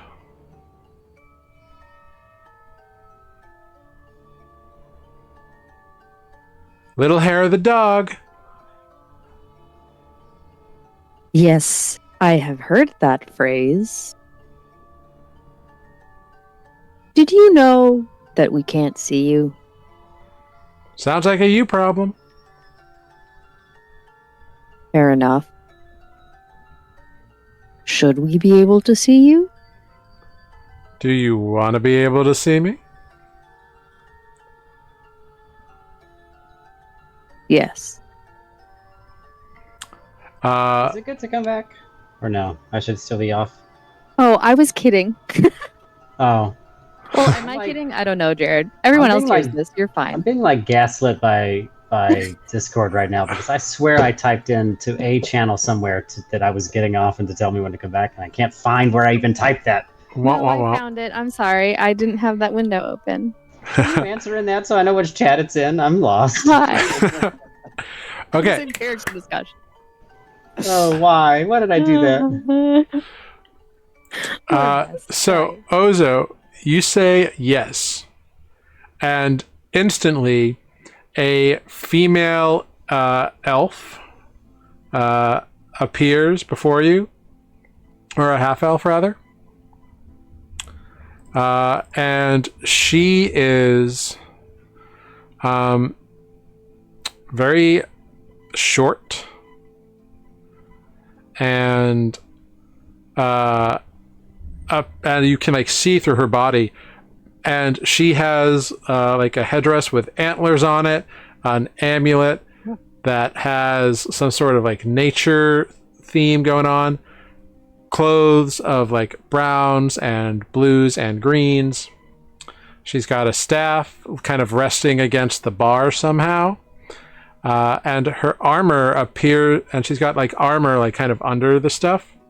And it appears to be like scaled like as a dragon would have scales. And you swear there's a little amulet hanging from like a little like charm hanging from her bracelet of a red dragon.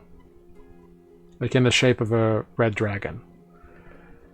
And she kind of smiles, and in your mind you hear, "Hi, I'm Fenya. And that's where we're going to take a short 5-minute bio break, everybody. Cool. Yeah. So we're going to take a quick 5-minute bio break, and we will be back after this short rest. Thank you all so much for being here, for sticking with us, and we'll see you in 5. Woohoo! Woohoo!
everyone, we are back. Thank you for sticking with us for our short break as Corvus brings us a feast.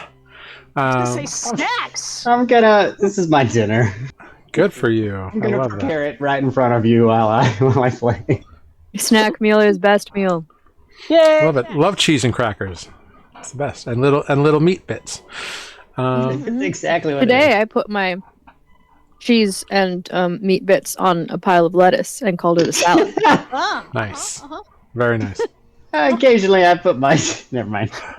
All right, and with that, we're going to go back into Nuuli Forged, where a half-elf with, like, an antler headdress and, like, a staff and, like, a little, like, dragon-shaped charm bracelet that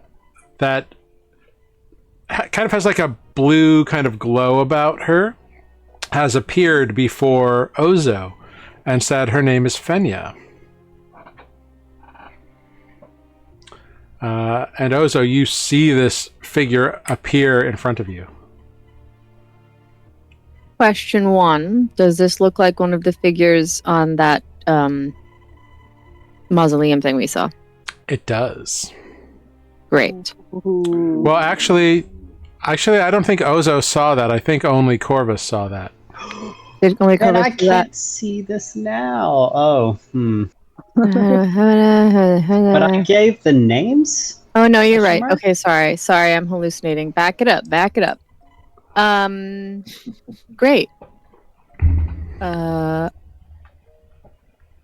will say out loud, Corvus, this is Fenya. Fenya, this is Corvus. Corvus, you don't see anything. Corvus will look down at Ozo and go, like, there's like a little drop in his, like, shoulders. Hi, Fenya. Is he cool? You hear in your mind. Can he do the mind talk thing? He is cool, I say out loud. I Insight don't check. think he talks. He talks out loud. I don't think he talks. I paused because Ozo realized that they were still trying to keep this secret, but isn't good at secrets. Because So normally is this- people get mad at them. Fine. So- You hear fine, and all of a sudden, in an instant, Corvus, you see the same figure. One that you do recognize from the mausoleum carving. The figure of Fenya. Oh, there you are. I thought that name sounded familiar. Have you heard of me? One of the kindred spirits, yeah? That's right. We've heard a pretty good bit about you, yeah. Well, you should. We're famous, you know. Yeah, you've made quite the impression on the locals here, I must say. Mm-hmm. So I have a question. Okay. Sorry if this is rude. Are you dead? What? Normally, when I see people who aren't solid, they're dead. What are you talking about? And they don't talk. You literally came into our bar. Yeah.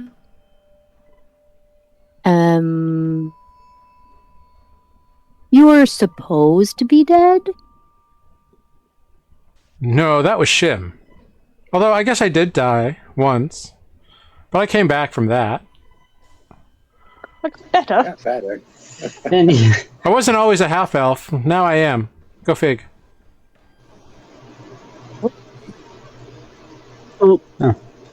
maybe more on that later. Well, Bozo's brain just broke on that. Carry on, Corvus. I was reincarnated. A friend had a big level magic spell, and here I am. Oh.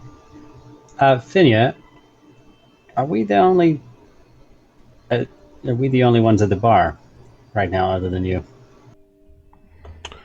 Well, Shim doesn't drink that much, so he's probably around somewhere.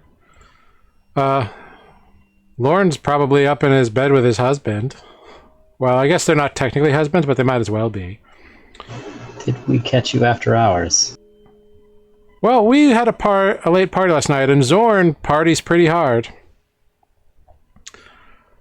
I don't know where Uribel is.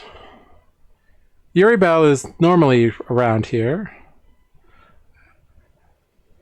And I like Brevet, but I don't really know how much she drinks. She's kind of hoity-toity. But we were up pretty late, like having a good time last night.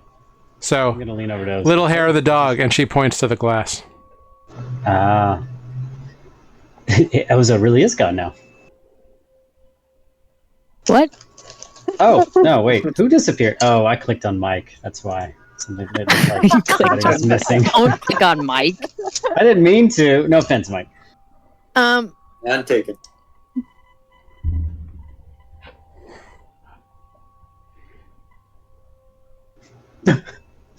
Ozo's still like, wasn't always a halfling. Half elf. Half elf. I know, sorry. Pardon me, Fenya.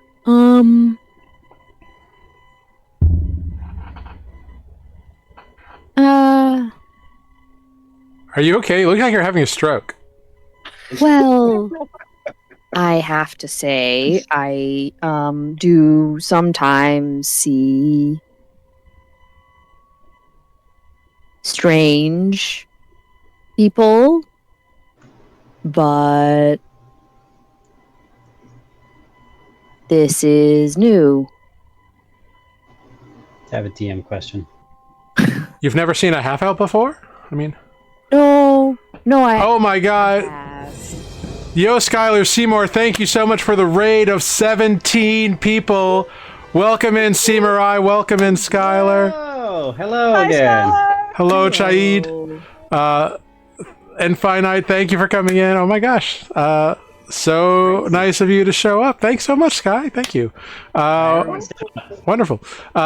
You've just come in, and a ghost has appeared to two of our party members as they have separated from the rest of the party. So what could possibly go wrong? So far, just being dumbfounded. Hello, Maxter.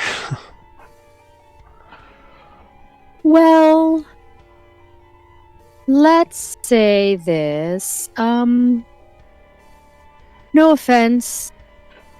Well, can you touch me? Oh, sure, I can. Okay. Yeah.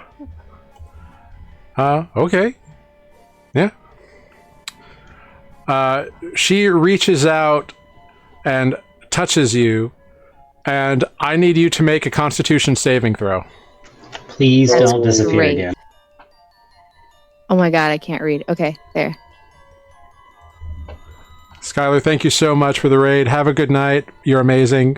Bye. I can't do forehead hearts, but you know I would if I could. You're the best. Thank you. I'm glad someone can do it. I cannot. A 9. I don't know what that means. Okay. Only a 9. A 9.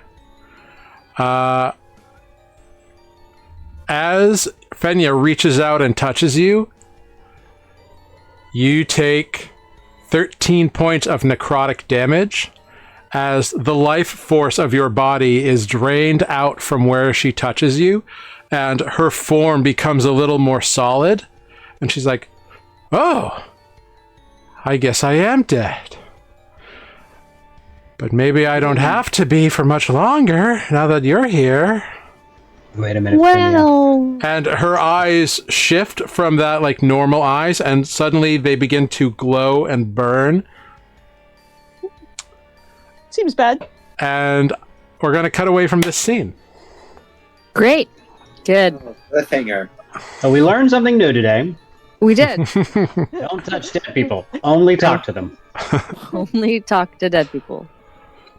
Renata, Yeah. you and Lunine are forging ahead into the undiscovered, the uninhabited parts of this level of cliffside. Dark part. Yeah. Yeah, the dark parts. Are you lighting a torch or anything? Because you have dark vision.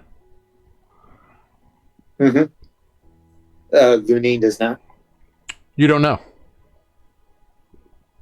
Lunine, do you have dark vision? Lunine just kind I of. can ask that, right? You can ask him if he sees in the dark. Sure. Can you see in the dark? Can you see anything right now? He looks at you and he just kind of nods, like, yeah. Cool. We're going incognito, undercover. He looks at you confusedly, as though to snarkily say, "Undercover from what?" I feel we are about to embark on a most dangerous mission into the Underdark of this city. Now, I don't want to go too far deep. I don't want to go too far deep into this area, but just enough to maybe get a sense of being on the right trail. So keep your eyes open. Look for any clues. Let's be quiet. And if you hear any music, let me know. Okay. How far are you going in? Because as soon as you leave, like where all the light is, it gets dark very quickly, and your dark vision kicks in. But I will remind you that you can only see in shades of gray. Right. Yeah. So if you want to make a perception check, a visual one, you may do so at disadvantage. Oh, so, I'm sorry. Right now, am I just in a giant cave? Is it just like a wide open? No. You can see that. You can see that there's still buildings around you. It's just no one lives here. Got it. I will definitely do. And there's dirt and debris and damage and fallen rocks and that kind of stuff. Okay. Definitely want to do a perception check to see if I hear anything. Okay, if you want to hear anything, that's not a disadvantage, so go for it.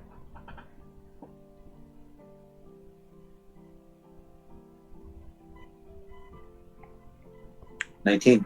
With a 19, very, very faintly, you hear something coming up from ahead of you. It's not music, but it's something.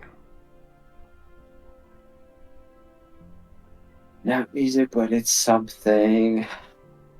And I can't discern anything else about this sound. The fact that you can hear it at all is amazing. Right. You know, it's bouncing off of buildings and maybe rock and whatever else, so it's hard to tell exactly what it is. But it is a ways away. It's deep, deep in the dark. Okay. I want to venture further in. And maybe every minute or 2 minutes, let's say every 2 minutes, I want to just stop and listen. And see if I can pick up on that noise, see if I can... Cool. Are you bringing any light source with you or just going in the dark? Just going in the dark. Okay. Make another perception check.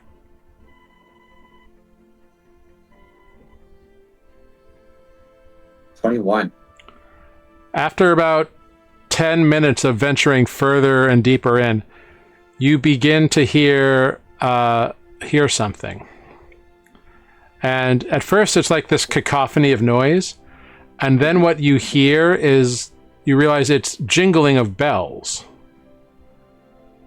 Like the rhythmic movement of bells, like jingle, jingle, jingle, jingle, jingle, jingle, Jingle, jingle, jingle, jingle, jingle, jingle, jingle, jingle, jingle, jingle, jingle, jingle, jingle.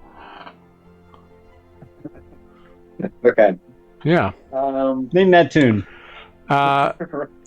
With your training and performance, you're pretty sure somebody is dancing with bells. Because as you approach, you're also hearing like the slapping of feet. Hooved feet? No? We're not. Ooh, okay. I feel like I am on the right path. But being that I am not a strong fighter, I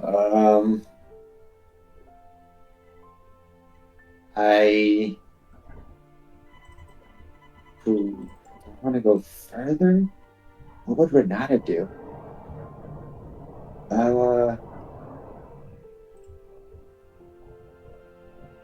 I'm a singer, not a fighter.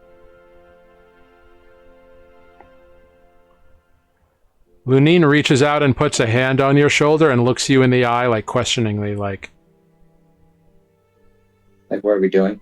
Mm-hmm.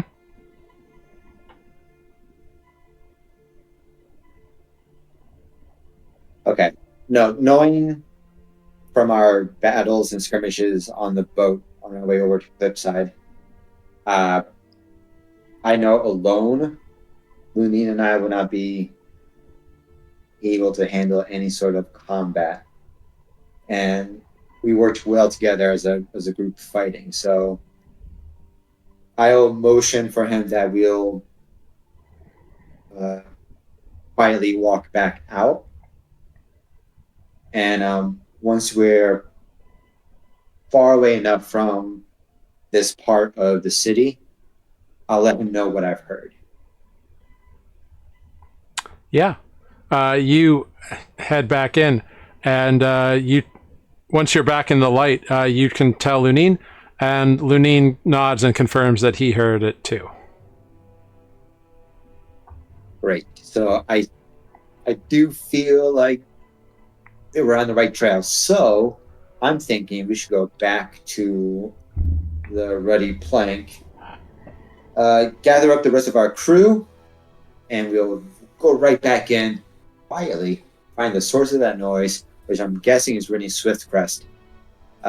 Rescue her, save the day, become local town heroes, and get a free meal ticket out of this. Lunine just kind of sighs and's like, whatever. Awesome. So that is what we will do. All right. This is still like, I'm sorry, this is still like middle of the day, right? Yeah, it's approaching noon at this point in time. Oh my god, we have so much time before the party. Okay. Oh my god, we're gonna save the girl and get to the party. Awesome. Okay. Perfect. So that's what I'm doing. Going back to the ruddy plank. Cool. So you head back. On your way back, as you are going downstairs, you run smack into Selenar and Andra, who are going up the stairs. Hey, watch where you're going. Oh my god, Selenar, Andra. Perfect timing. Imagine running into you two here. This is really good timing. Not a full party strength, but definitely double than what it was before. I think I know where Rennie Swiftcrest is. Okay. So there's apparently a uninhabited dark part of the city yet to be filled in with people. And we've heard some music, some jingling of bells. And I'm getting a good vibe. This is where she is. Bells? Did she play the bells? No, I don't think so. But I imagine as a performer of the art of dance, she would have bells on her ankles. Is that Around her traditional ankles. around here? I don't know about here, but back home in Hessian it is. Okay. I think. I don't know. Actually, Jared, I made that part up. But Sure. sounds like it's a Hessian thing. Yeah. Totally a Hessian thing. Yeah. Okay. We don't wear bells at balls where I come from, but we're far from there now, so sure. Great. So whatever you guys are about to do, I need you to drop it. Follow us. We're gonna go get. Wait. Do we know where Corvus and Ozo are? You have no idea. They said they were out walking around somewhere. We're heading up to the farms if you'd like to join us for that. I'm sorry. We hear there's we hear there's a nice solarium. Yeah, and a light source of some magical qualities. No, I really need to get the group together. But you know what? Why don't you take an hour to go up to the solarium, come meet us back at the Ruddy Plank. We'll reconvene, and we'll all head over to the dark, uninhabited place of the city together. That's a lot of up and down these stairs. It's good for the hammies. I thought we were going to the school soon, Shant College, this afternoon. Is that not still true? Oh no, there's still a party tonight. That is still 100% full on. But we got plenty of time, according to my sense of time here. According to that thing. I was going to say, like, I look up at the sun, but we are underground. I don't feel tired yet, so I think it's the middle of the day. Noonish, perhaps. It is true. Yeah, you can see that people around you are like pulling off to the side, sitting down on some benches that are like carved into places and like having a sandwich, or like, you know, you hear like the sounds of like lunch being happening around you. Lunchtime. Lunchtime. It is sandwich time. Yes. The So- last game, I didn't take any notes about this Rennie person because I don't think Selenar was there. Do I have any idea what he's talking about? Nope. Yeah, exactly. What's You weren't Rennie? there? Who is Rennie? Oh, a friend of, remembering what I've said before, a friend of mine that I realized lives in the city and has gone missing, and I need to find her. Oh, I interesting. see. What's your relationship with her? She is a friend. And she wears bells? When she performs, she is a dancer. What kind of Can dance? I give an ballroom insight dancing? check on this? You absolutely can. All right. Renata, go ahead and make a deception check. Rolling against the party. What could go wrong? Selenar, this elvish descended person cannot trick your highly refined sense of insight, and you can tell he is bullshitting you. He doesn't know this woman. He's never met this woman. He is definitely not her friend. Oh my god, it's a 14 against an 11, alright? It's not like... Yeah. It's not like a roll to natural. Basically, he's selling it too hard. Seems on brand. It's a hard sell. I've known you for about 2 months. Yeah, this checks out. You don't get the sense that he's like you don't get the sense that he's lying about what he saw or what he's trying to do. You just get the sense of his relationship to her. That's the lie. Yeah. Alright, so I say, Renata, I'm happy to help you with whatever trouble you're having. But I need to know why you need to find this woman.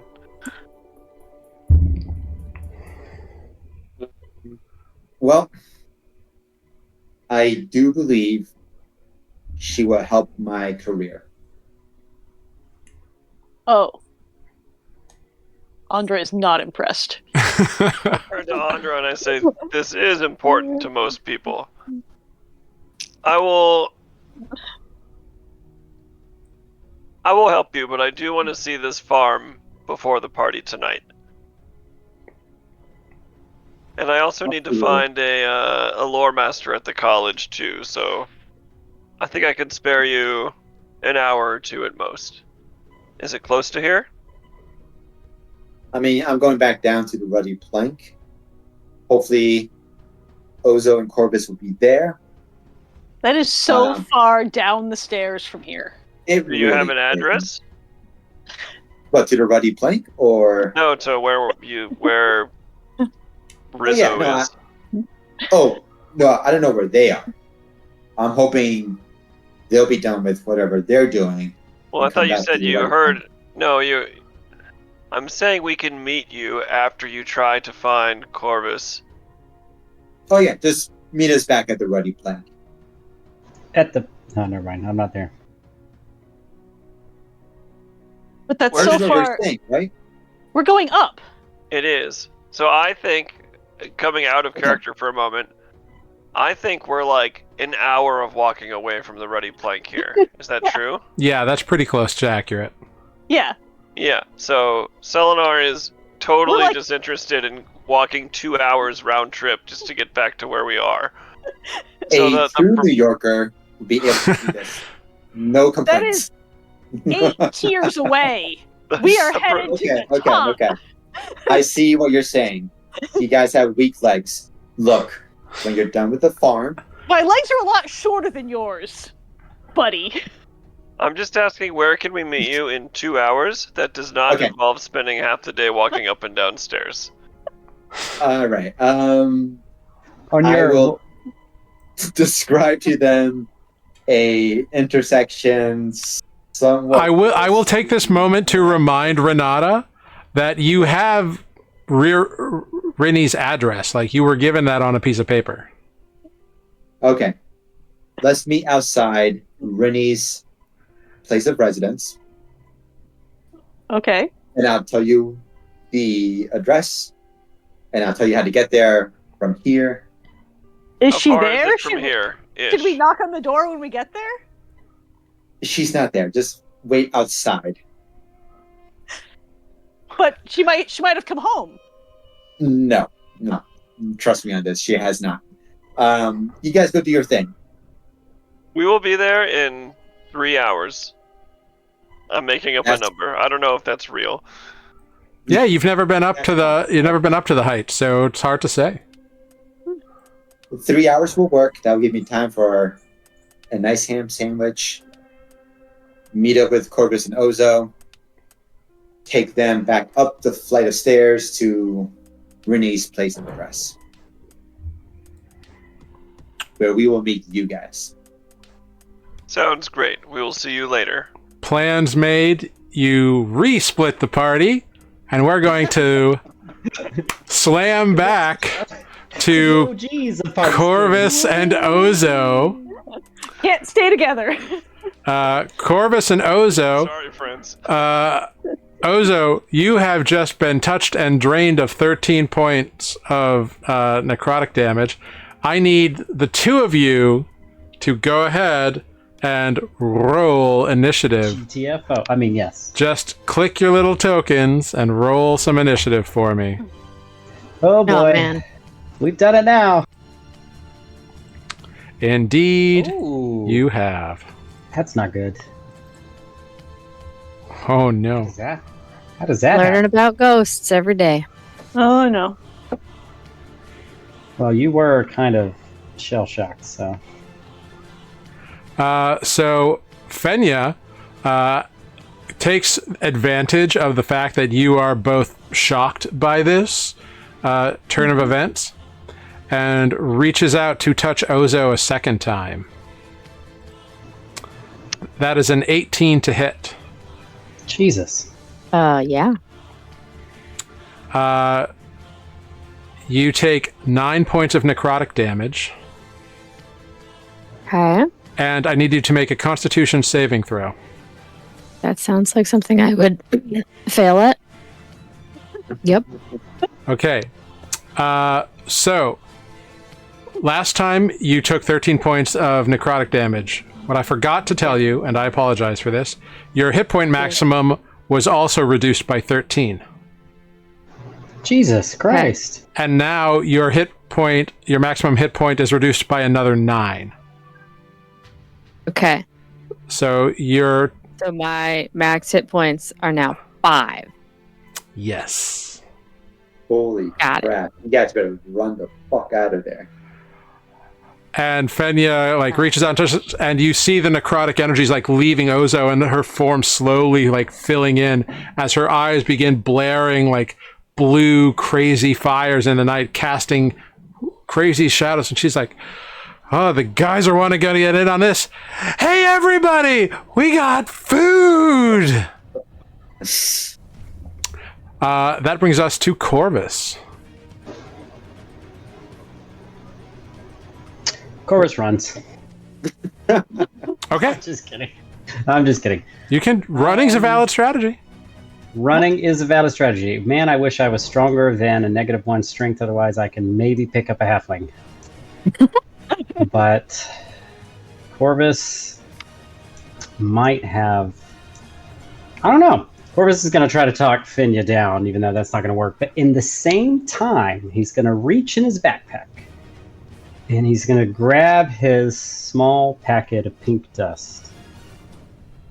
Okay. And following the instructions of the one who gave it to him. Do you remember what those instructions were? He's going to make a circle around him. Before he closes the circle, he's going to try to drag Ozo into the circle with him. Or maybe, are we close enough that I could do it around both of us? Well, before you do this, I'm gonna play a little DM fiat here. I want you to look at your notes and read what the note that the person who gave this to you told you when you got this. Or is it a literal? Because there was a note involved in it. Do you want me to read it out to make sure I've got the right information? I believe it was something along the lines of this is for any other unwanted relations. Oh, I didn't write that part down. Yeah. So I want you to make an insight check. Okay, well then the pink dust is probably not the thing right now. But I'll do the insight check.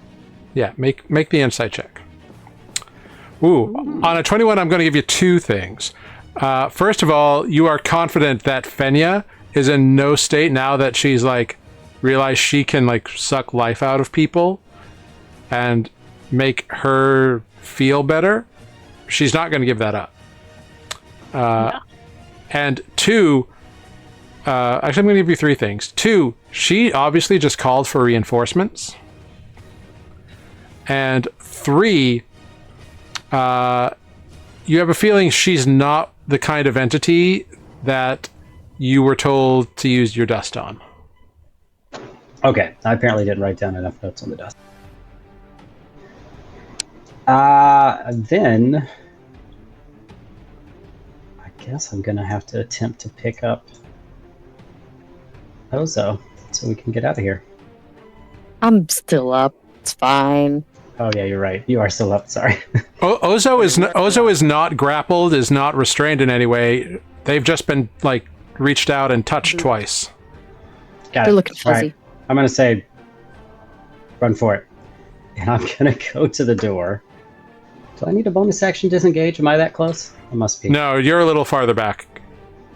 Okay, I'm gonna make it to the door and test and see if it's unlocked still, or if I'm gonna have to. It's still open from when you came in.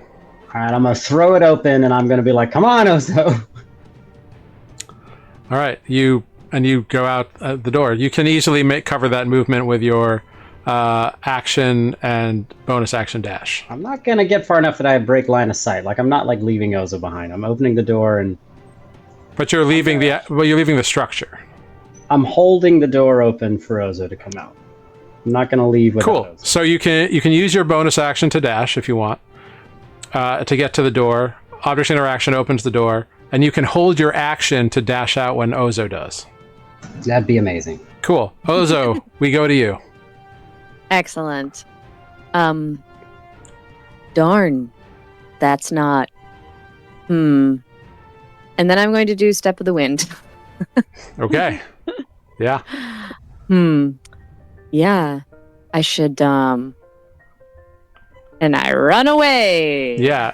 You disengage as part of your Step of the Wind and run out the door with Corvus following you suit. And you both hear this like scream of, "Damn it!" As you rush out the door and the door slams shut behind you. And we can drop initiative. Great. Good. So, not all of them are nice. Yeah, that was... And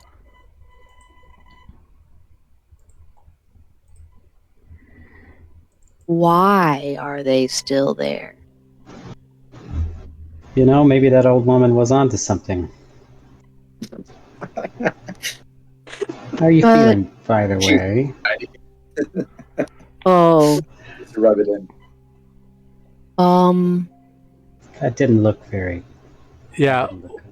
Looking at Ozo, and Ozo, as you look over yourself right now, you look emaciated. Like your skin is like suctioned in. Your muscles and bones, or your muscles and ligaments, have kind of like sucked in and atrophied. You look like you look like you've rapidly lost a lot of weight, and so your skin is just kind of sagging. Listen, Okay. I think it's unlikely that Corvus will see that because most of my body is covered, That's true. including my face. But Most of it. Like maybe my eyes look a little more sunken. But even like the clothes are like normally like off of a body, and the clothes are hanging looser. Sure. Yeah, I don't. And definitely the way you are holding yourself is a little more. Yeah, I look fuzzy. Your hit point maximum is 5. Is that what I heard? Yeah. Corvus is like, all right, get a bubble. Stand inside. You're now an NPC. Probably. Sorry. Let me just sit for a minute. But we should go. I think we need to go lay down somewhere and maybe have you checked out. I'm not... That couldn't have... That... I've never seen that before, but I'm sure it couldn't have been good. Yeah, Like, no, for your not health. good. I tried to be polite. That took a dark turn very quickly. Yeah. We'll, well, maybe we won't touch them in future encounters. Or I've never... Actually, can I, like, sort of history check? Would I, in my limited experience, have ever... Have I ever touched a ghost? I think you have tried to touch a ghost, but they have kind of shied away from physical contact. Maybe the first one you met, like, let you stick your hand through him just to prove he was a ghost, but that's probably about it. And it was cold when you did it. Okay. Yeah. I've not known that to be unsafe, necessarily. I would have expected the whole, and I'm going to mime like a hand passing through another hand thing. yeah. Listen, you don't sound so good either. No. Yeah, no. Well, I think they're all different. How did you know it was there? I mean, other than the glass. I didn't hear you talking until right before I saw it. Oh. It's okay. You don't have to tell me if it's like a thing. I just didn't Didn't see it as all. Do you promise not to get weird? Yes? Why would I get weird? And then Ozo will not open their mouths, but will say, because this. But I'm gonna answer back like verbally because I don't ever see your mouth. Do I? You know the difference though. Your ears are not what heard Ozo's voice. It came from inside your skull, like where your thoughts are.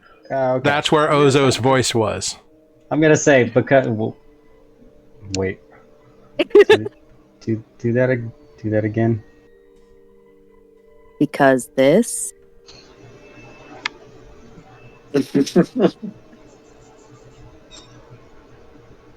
Have you always been able to do that? Best part is that I don't think either of us can see each other's face in game. You both have masks on. It's like watching two Mandalorians like talk to each other.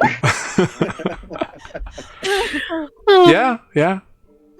Like a Mandalorian and a plague doctor both having a discussion. Yeah. Yeah, I mean, like, you can see, like, my eyebrows and the tips of my eyes, right?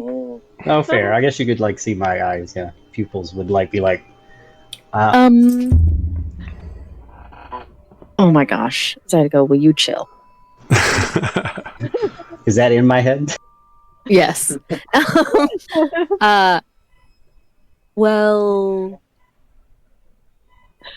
yes. Then I'm gonna sort of like lean in a little. How does the listening part work? Out loud. Well, I said hello and sorry to disturb you. And then she answered. This way. I'm gonna point to my head. Yep. Can you always hear? Or do they have to talk?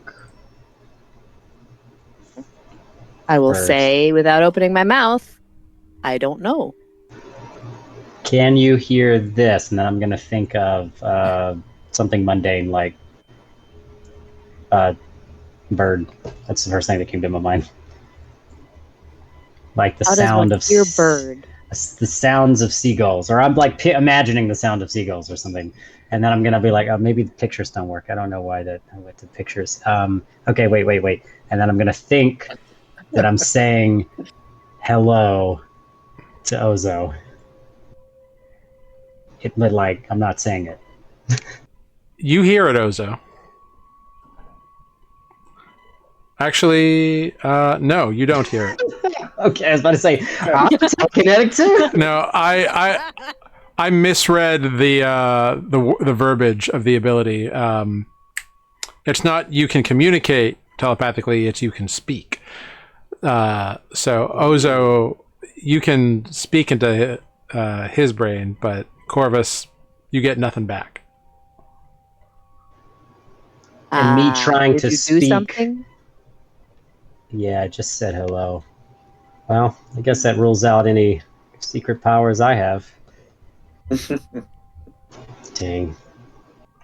Well, if it's any consolation, at home, this is not a good thing.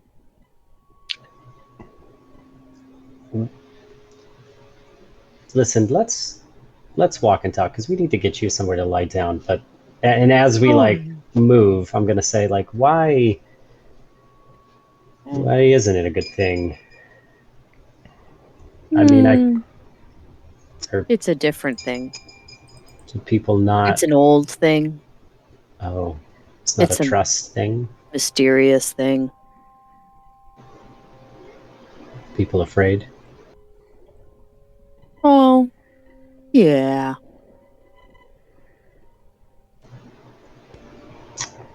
Ozo's gonna pause a moment, like he's gonna say. Ozo, like he's gonna say something, and then he's just gonna kind of sigh and Well, it doesn't bother me.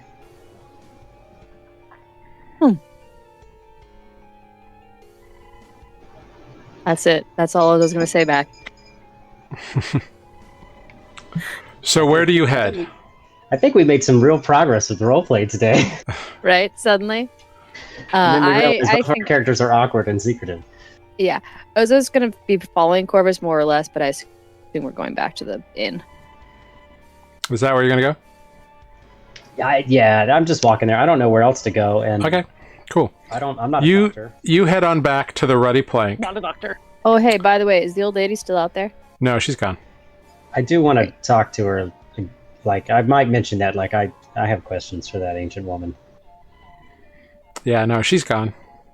You don't know which house is hers, if she was telling the truth. Or if she was real, maybe she's a ghost too. Who's to say? Ooh. So you head on back to the Ruddy Plank.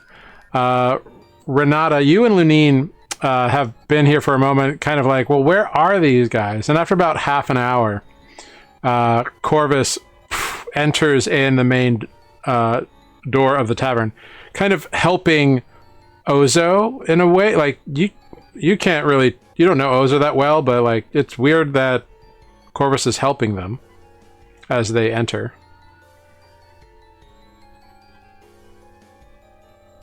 Well, thank the gods that you've arrived. Lunine and I have been on a wild detective type adventure here.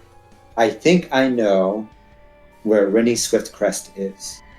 And I'll start to explain everything that we've done, who we talked to, and where we were.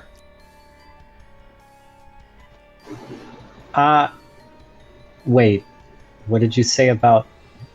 Where did you go? I'm sorry, I must be honest, I was only half listening. You went into what? To the dark place of the city, the And uninhabited portion. And you heard... music. Jingling. Jingling? Yes. Huh. That's weird.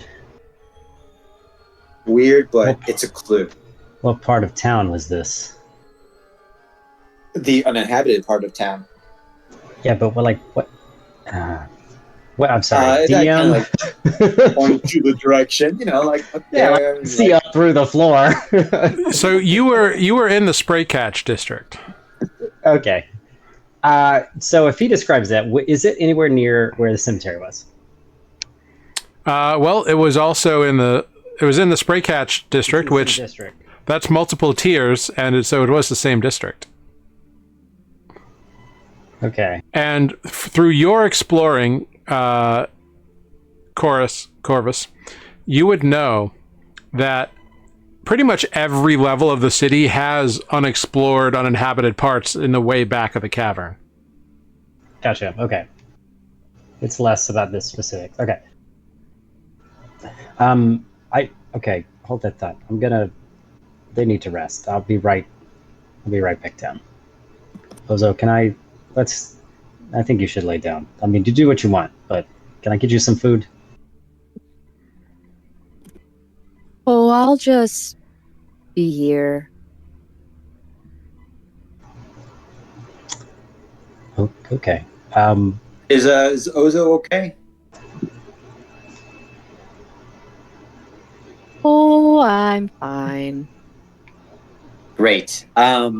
Look, I know you walked a long way to get back here, but let's go right back at it. I don't know if that's a good idea. Why? Oh, What I'll happened? just wait here. It's fine. Yeah.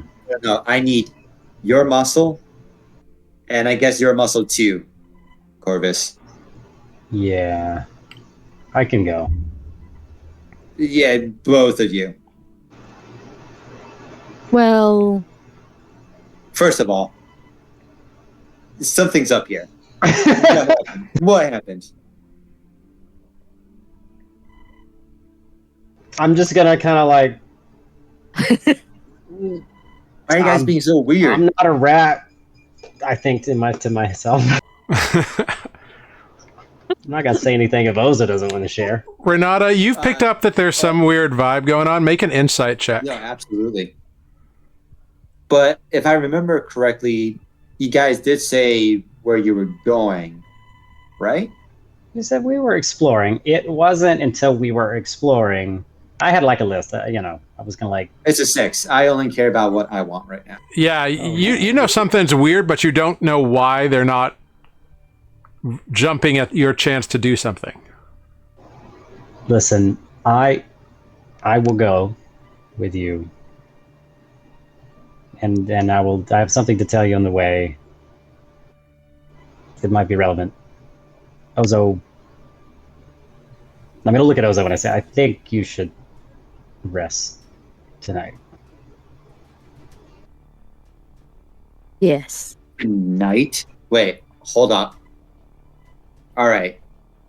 You still had to come out of the party. Never gonna happen. If you want to do this thing, let's go now. All right, but okay. Okay, yes. Yeah, we have to meet up with Andra and Selenar at this address. And then from there, we'll go to the uninhabited place. Oh, okay. Lead the way. Great. Ozo, last chance. You're going to miss out. I have a good feeling we're going to save the day, become local town heroes.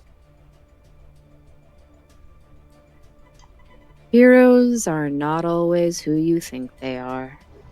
Yeah, don't beat them. Yeah. All right. That's weird, but I'm just okay. Anyway, I'm gonna wait for Renata to leave before I turn to. yeah, Renata and Lunine will make their way out. I'm sorry, my mic was off. I'm gonna look back at Oza one last time and be like, I don't know how, this works, but like, if you need something, and then I'm gonna walk out. Oh, I'll come right back in and say, oh, by the way, Ozo, if you decide to change your mind, which I think you should, meet us here at this address, and then ask for directions towards the uninhabited place. You'd be fine. Okay. Sure. Yes. Thank you for Listen, the I'm just gonna invitation. say this, Renata. There are uninhabited places all over the city. Okay, but the one closest to this address, I think that's one that she'll want to go to. Okay, fair enough. Don't do it, Ozo. Anyway, I'll see you tonight. Ozo, Okay. totally do it. I will see you tonight. And we're going to cut from there to I our... have this image of this short person just being like looking. They look awful. We're going to come back over to Andra and Selenar. You have climbed to the top. You're up in the heart tier now, or past the heart tier, up in the heights. In the heights. Yeah, you're in the heights now. And what you see, because you're going to the farms, right? And the solarium. Yeah.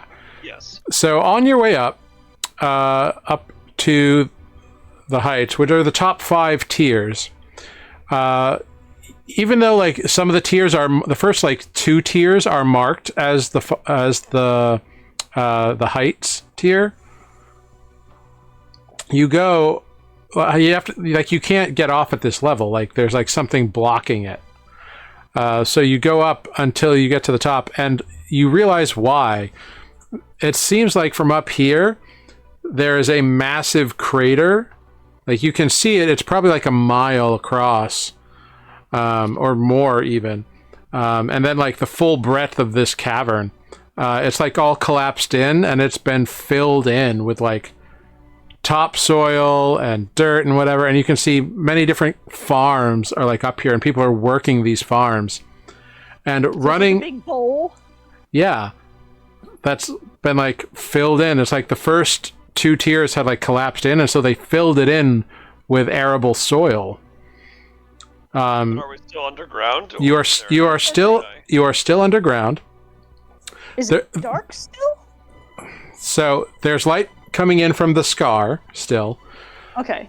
But as you look up because there's no lamppost here, but what you do see is you see up in the stone, you see some form of a channel, and in that channel that is kind of like snaking its way lazily and organically over the top, there is light emitting from that channel, and it feels like sunlight. Weird. And you can Channel like a skylight, or like it's like S-shaped. no, like it's a carving in the thing, and then it's just snaking its way across organically across the ceiling, and it's emitting sunlight. And without having to make a nature check, it is sunlight. It's not like artificial light. It's not the light from a fire or a lamp. It is sunlight. Is it warmer up here? Yeah, it's a little warmer because it's sun. And you can see that in the ground there are very precise irrigation channels carved in like all over the place as well. And you can see like water is running down those and like feeding the crops that are growing. And you can see people around working in the various fields. And you can see off on another side there's like animal pens where like various forms of livestock are grazing and doing whatever livestock does, depending on what kind of livestock it is. Goats are climbing, cows are mooing, chickens are bakaying and laying eggs. It's all farming. There's more up to go? Mm-hmm. Yeah. This is incredible that this is all underground still. I mean, Hugely sure, curious whatever. About that light source. Sure, whatever. They're growing food and stuff.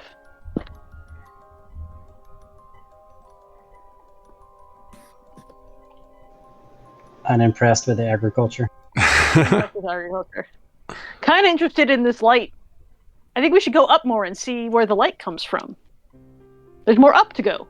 Yeah. I wouldn't mind seeing the sky either. Continuing up to the next level, there is a massive structure when you get up to the top.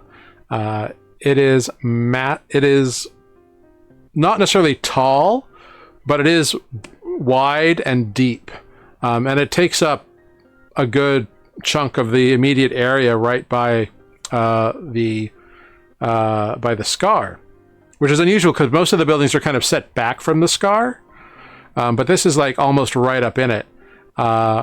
And it seems like there's something about that proximity that you can't quite see like the front of it to like see the scar side. But like there's something interesting about it. There are sigils carved into it and like iconography related to the sun, healing, life, those sorts of vibes. You recognize symbols belonging to the deity called the Guiding Light, which is the god of sun and heart and like farming and health and life and that kind of stuff. And you can see that there are there's not like a lot of like tenders here, but there's some kind of strange structure on top of this building that is like, you don't know what it could be doing, but it's like kind of weirdly shaped. Like it doesn't match exactly. Like it's almost like an icosaedron, like a D20 shape. Icosahedron. Like, but just like the top, like 3/4 of it is just like stuck on top of the building. Is there sunlight here? So there's sunlight coming in from the scar, but that like artificial carvings is not here. Is there a door or an entrance? Yeah. There's a big door. It's carved it's carved into the stone. It's got the shape of the guiding light on it, like carved into it. Well, I suppose we should go in, don't you think? I think so. I mean, we're above where the light must come from somewhere. Yeah. And we go in, or at least approach the building. Yeah. Is the door open? Yeah. There's no guards or anything there. The door opens when you go to open it. And inside, you are hit by this warmth as you see that up in this dome, it's very like unadorned here. There's not a lot of like stuff or walls interior in this building. But up on top, that like crazy D20 dome, that there is a brilliant, blinding ball of light that's just existing there. And you can see there are some kind of bowls or something like kind of holding it up and like keeping it up. And there are like channels of rock that are kind of holding up those bowls and then carve away and like run into the walls and disappear. It's almost, it's stone, and it's carved with like images of sunlight and healing and crops and those kinds of things. It's in keeping with the theme of what the outside of the building was. But it's solid. It's not like we're not looking at the reverse of the channels or anything. No, it's solid stone. And kind of standing there, turning and looking at you as you enter with a warm smile on his face, you see this older human male. And he goes, welcome to the solarium. It's not often we get visitors these days, but welcome in the name of the guiding light. I am Donald Brightheart. I am the keeper of the solarium. How may we shine upon you this day? I'm Selenar, traveling far from the Verdentious Glen. It's a very impressive place you have here. I'm just simply curious about how it works or who built it. Oh, well, thank you. It is an honor to have a representative of the elves join us, the first in memory, I believe, in quite some time, as far as I can recall. This is the solarium. It is a gift from the guiding light to feed and help keep the city bright and running.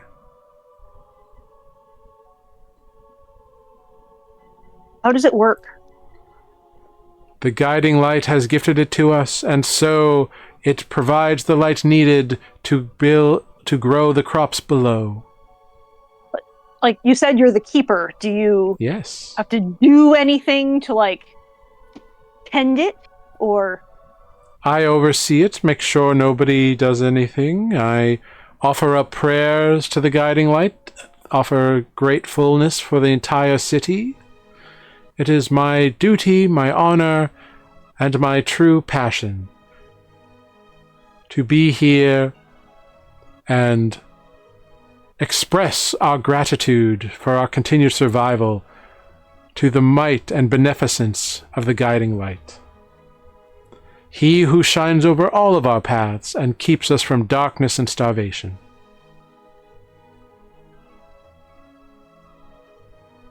Well, it's certainly an impressive display of divine power, that's for sure. Yes, even more so these days when so many have turned their faces from the gods. This is proof that the gods love us and care for our well-being and seek to nurture us even when some of our flock choose rebellion and angsty teenage silliness. Rebellion? Against the guiding light? I think anyone in this hole underground would be happy to have such a shining beacon. You would think so, and I think all are. But fewer and fewer these days give homage to the gods as they should. It is the words of this anti-gods movement, this cult of no cults, as some call them. For the past 30 or so years, they have been claiming that the gods don't love us. Look at the breaking. See what they did. They didn't show up. They didn't care. We were almost wiped out, and the gods did nothing, but yet expected our worship. All these vile lies and twistings and half-truths. And some people believe them.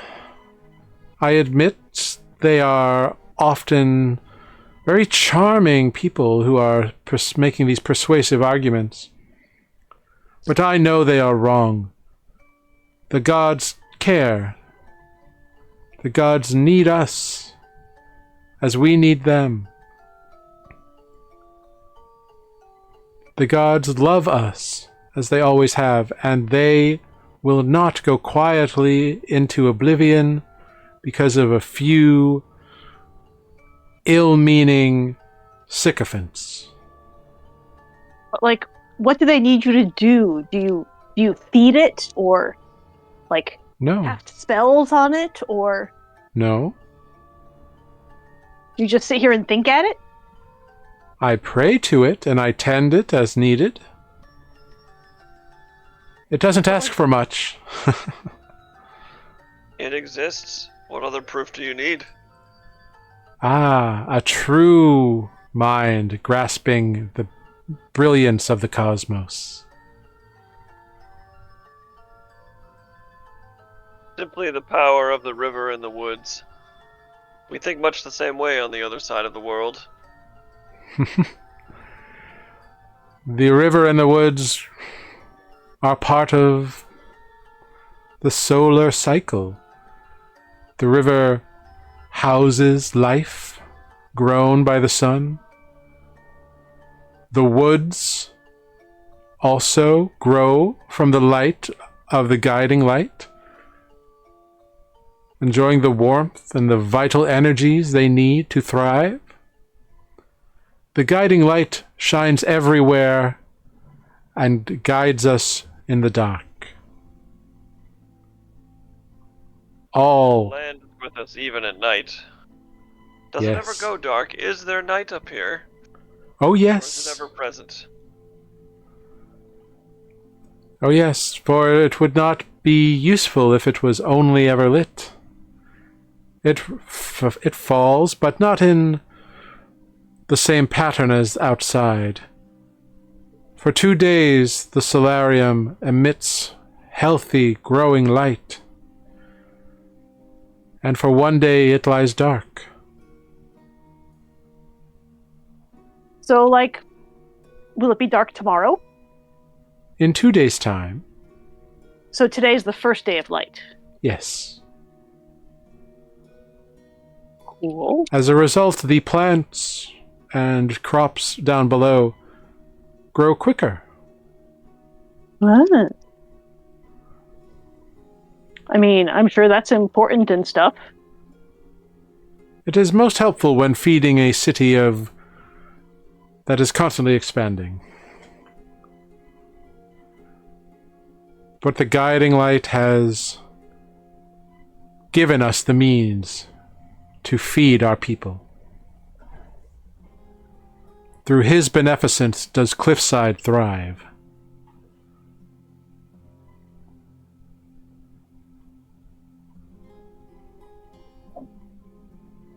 I mean, that's kind of Appreciate it. cool.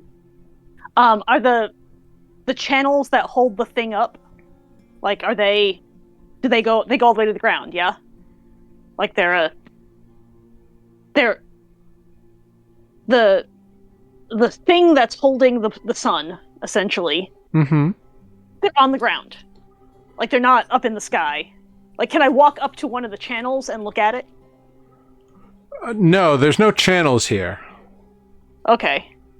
So there's like the big ball of light up there, and then there's like there's like 4 or 5 bowls kind of around the bottom of it. And then at the center of each of those bowls, there's like stone that's like coming out, like stone out, like imagine like pipes. Uh-huh. and that's what's the bowls are sitting on. And I want to look at the outside of that. Okay. Yeah, it looks like big stone pipes. What? Can I touch it? You go to touch it, and Donald is like, please, if you could refrain from poking the life-giving energies of our city, that would be appreciated. Okay. I will just look at it more. Just look at it closely. Just looks like rock. Mm-hmm. Is it like is heat coming from it? I mean, it's not like burning hot, but there's an aura of warmth around it. Yeah.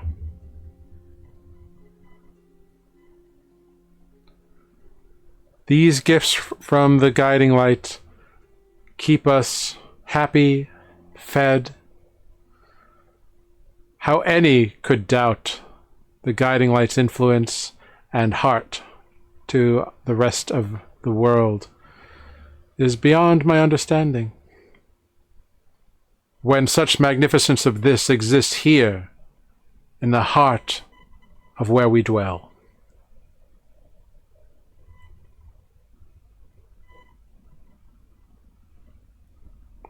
I mean, it's super cool. I'll give you that. Agree. I don't feel that there's much else to learn.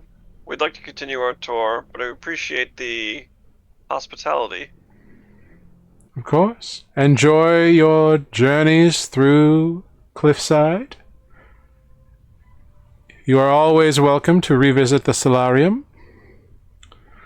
Our main temple is, of course, the Beacon's Tower on the Holy Road. Feel free to drop by and see the High Septon. Of course. Is the room? Does it look like the room we are in is the entire building? Pretty much. Or like, okay, and there's nobody else here. Nope. One dude. Just the dude in a big open room with a giant ball of light. Yep. Just Donald Brightheart. Alright. Then yeah, I think we've seen the solarium. I'll take a selfie. You click a selfie with your non-existent phone, and you can depart the solarium. I suppose we would just move to go meet Renata and friends. Have we run out of up yet? There is another level up. I mean, we've come this far. We should see what the top is. Sure. You head on up, and you find yourself in a military-style compound. There are barracks. There are soldiers milling about. You are not permitted to go beyond a certain point. You have found the blockade, which is a massive structure with thick walls and defensive parapets and everything. Because this cavern, most of the caverns are like 30 feet high. This one is like 60 feet high. And it's got ramparts and everything. Like, it's a big, like, fuck off kind of building. And you can see from this part of the stairs that because you can get close enough to the scar, you can see that here there is some structures that have been built out through the scar, and you can see like ramps that lead up and along the face of the cliff, presumably to the top of wherever of the cliff out into the world. So this seems to be the way by which importing or travelers would come if they don't come via sea. And we can't go that way at all. Like, we can go up the ramps. If you want, you can go through the guards there. This is the Salt Guard, so this is their like home base. And they walking the ramp. Like, the ramp is not on the side where we're allowed to look around. Right. There are people in the way of the ramp. If you want to ask someone if you can go up the ramp, you can. Gotcha. But it's not, the way is not clear. It is not unabandoned, no. Or it is not abandoned, no. There are people stationed there. Okay. All right, this is less exciting than I thought it was going to be. Let's go back. Agree. Although it's interesting to see that the exit is so heavily guarded. Although I suppose it's also an entrance.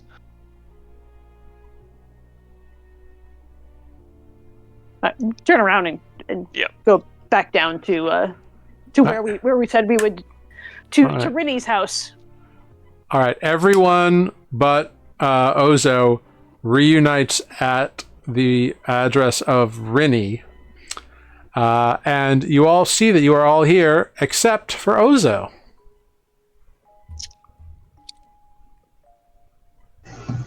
They're resting tonight, says Corvus. Okay. Reasonable. No one has any obligation to do Which anything. by this time, with all the hours of travel and everything, you all like probably stopped for lunch or had a ration or something. If you stop for lunch, it costs you 7 copper. If you ate a ration, just mark off a ration from your bag. Choice is yours. I am not carrying any rations, so apparently I will. You said 7 copper? Yep. Celador would have rather gotten street food anyway. Like the place with the most people at it. Let's go try the popular spot. Yeah, easy enough to accomplish. You had these delightful like skewers of like meat and vegetables that were very interesting and very well spiced. Yeah, meat on a stick. Yeah, meat and veggies on a stick. Cool. So the time is now much later in the day. It's probably closer to like 6 or 7 at this point. I would have had time, and I would have taken the time to at least tell Renata about my experience briefly the other night when I heard the music from deep within and heard the hooves. Since it seems he may have experienced a similar thing. Which that does pique up Renata's interest because the music that Corvus heard was pipes. Yes, not bells, which is interesting that you said bells.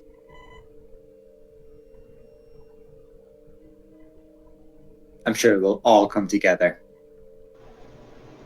And you want to go into the dark place. Yes. But your friend lives here? Yes, but she's not there. She's missing. Remember? I said this. Okay. And we're going to try. You think they're in the dark place? I think they're in the dark place. I found all this evidence, and I'll present, the threads, the rocks, and the tuft of hair. And Lunine and I walked down this way. I heard the jingle of bells. Seems on par for someone who would wear ankle bells while they dance.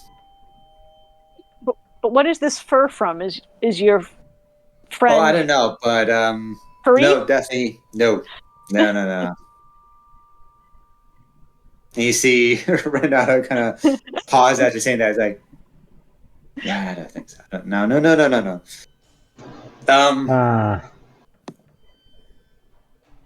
But if anyone is interested in identifying the fur, you can. If you are trained in nature, you can attempt a nature check. I am not trained in nature. I'm also not trained, surprisingly, even though I'm a druid of the land. What did I do with this character? Can I, will Renata let me hold it for 10 minutes? Yeah, of We course. don't have. Okay. So you are standing in the street. No, this is weird now. You're standing in the street, mumbling to yourself for 10 minutes. The crowd is looking around you No. and parting around you. He's not with us. I'm naturally stealthy, and I'm hiding behind Renata. All right, Renata, let's go where this. Let's just walk in the direction. After 10 minutes of you standing still in the middle of the street casting this spell,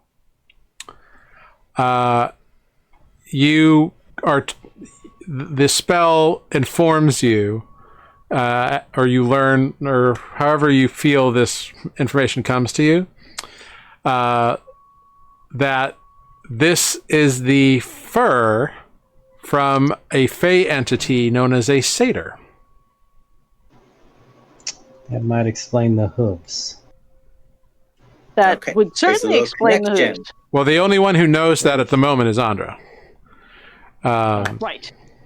So, are you sure your friend doesn't have fur pants? Because this fur comes from from a satyr, essentially. Fur pants are not fashionable at this time of year. Where did you find the fur again? Because we're outside Rennie's place. And she at this intersection here. Does she have friends who might be satyrs? Is there a satyr population in this city? Has anyone seen any satyrs? I think I heard one the other night.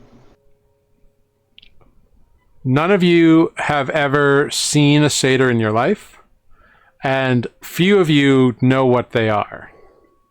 I'm guessing Lunine. Do they have hooves? Or Lunine has seen and knows what they are. I'm assuming I've seen like a drawing or something of them. Yeah, you've seen like academic texts on them. Do they have So hooves? And Renata, you know vaguely what they are through your studies of lore as a bard. But they are not native to the to the world of Nuuli.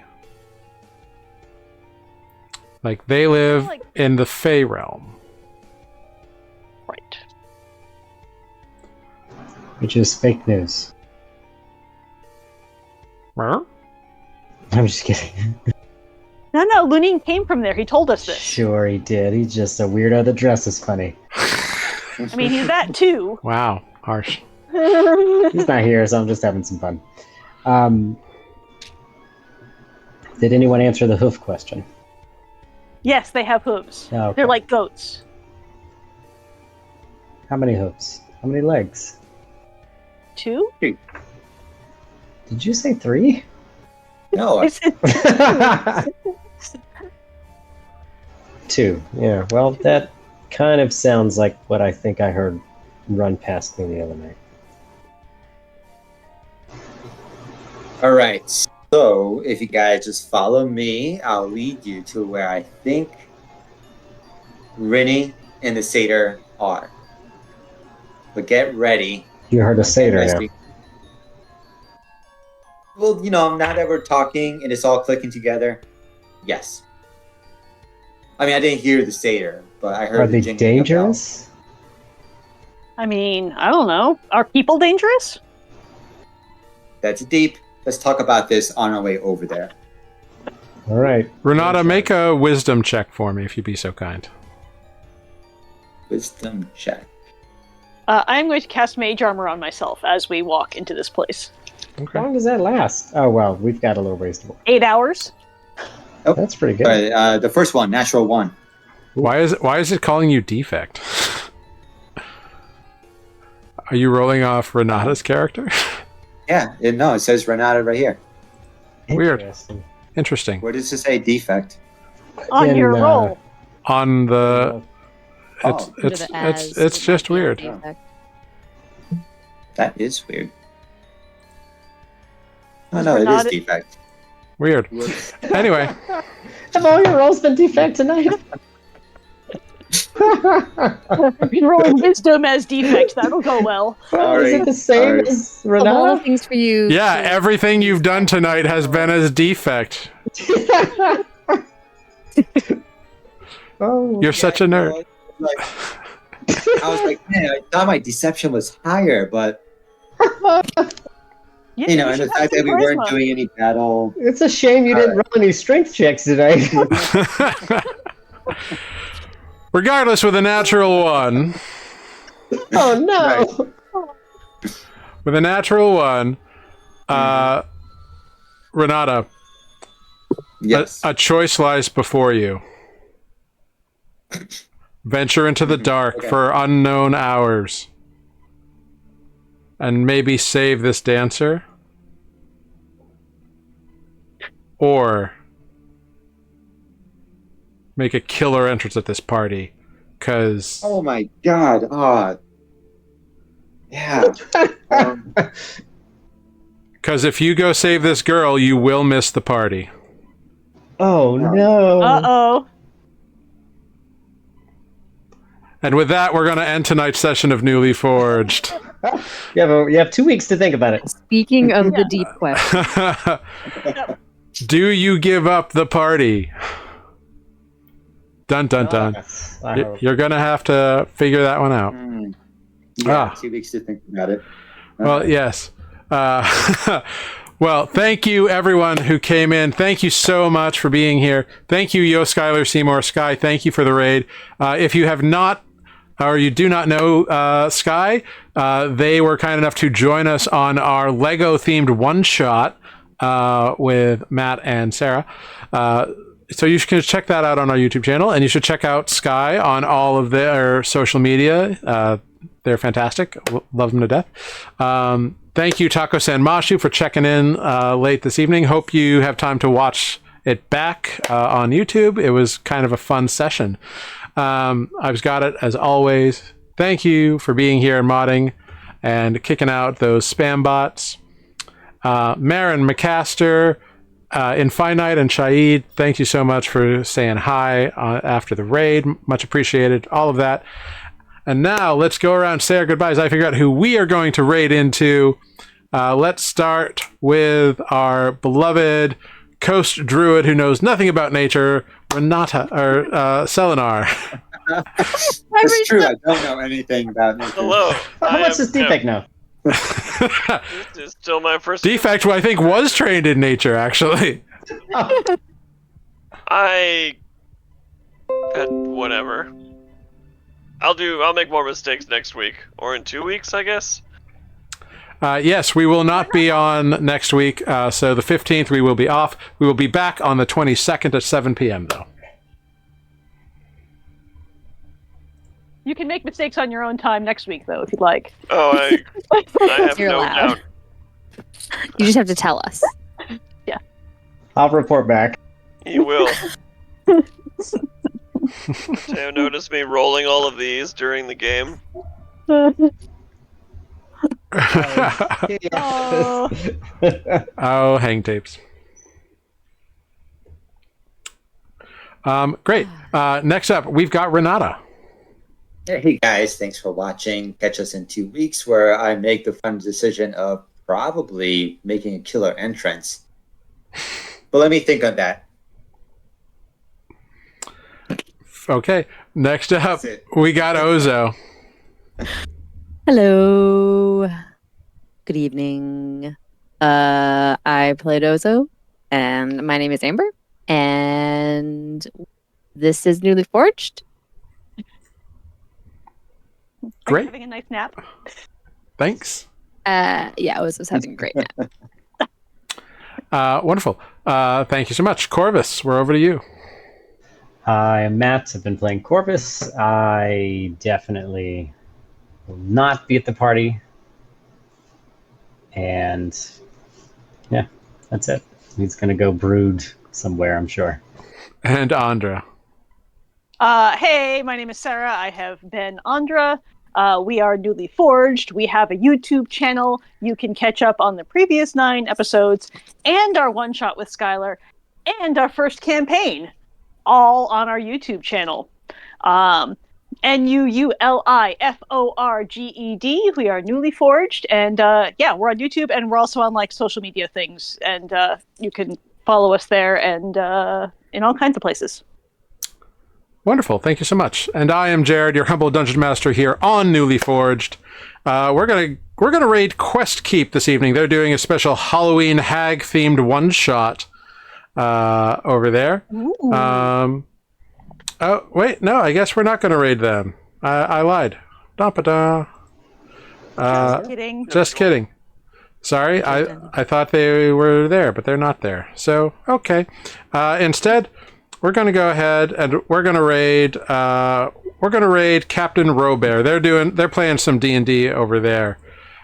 So give them a shout out, let them know that they've been newly raided.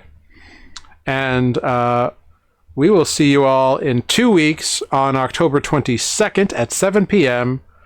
And that's that. Thank you all for being here. Be kind to one another. It's crazy out there. Stay safe, stay smart. Make sure you're registered to vote. And do it. And do it. Importantly, do it. Because some people want to save the country. Other people want to fuck it up. But hey, whatever. We will see you all in 2 weeks. Thank you for being here. Feelings. Yeah. We'll see you in 2 weeks. Goodbye, everyone. Doodles. Hop in the raid. Bye.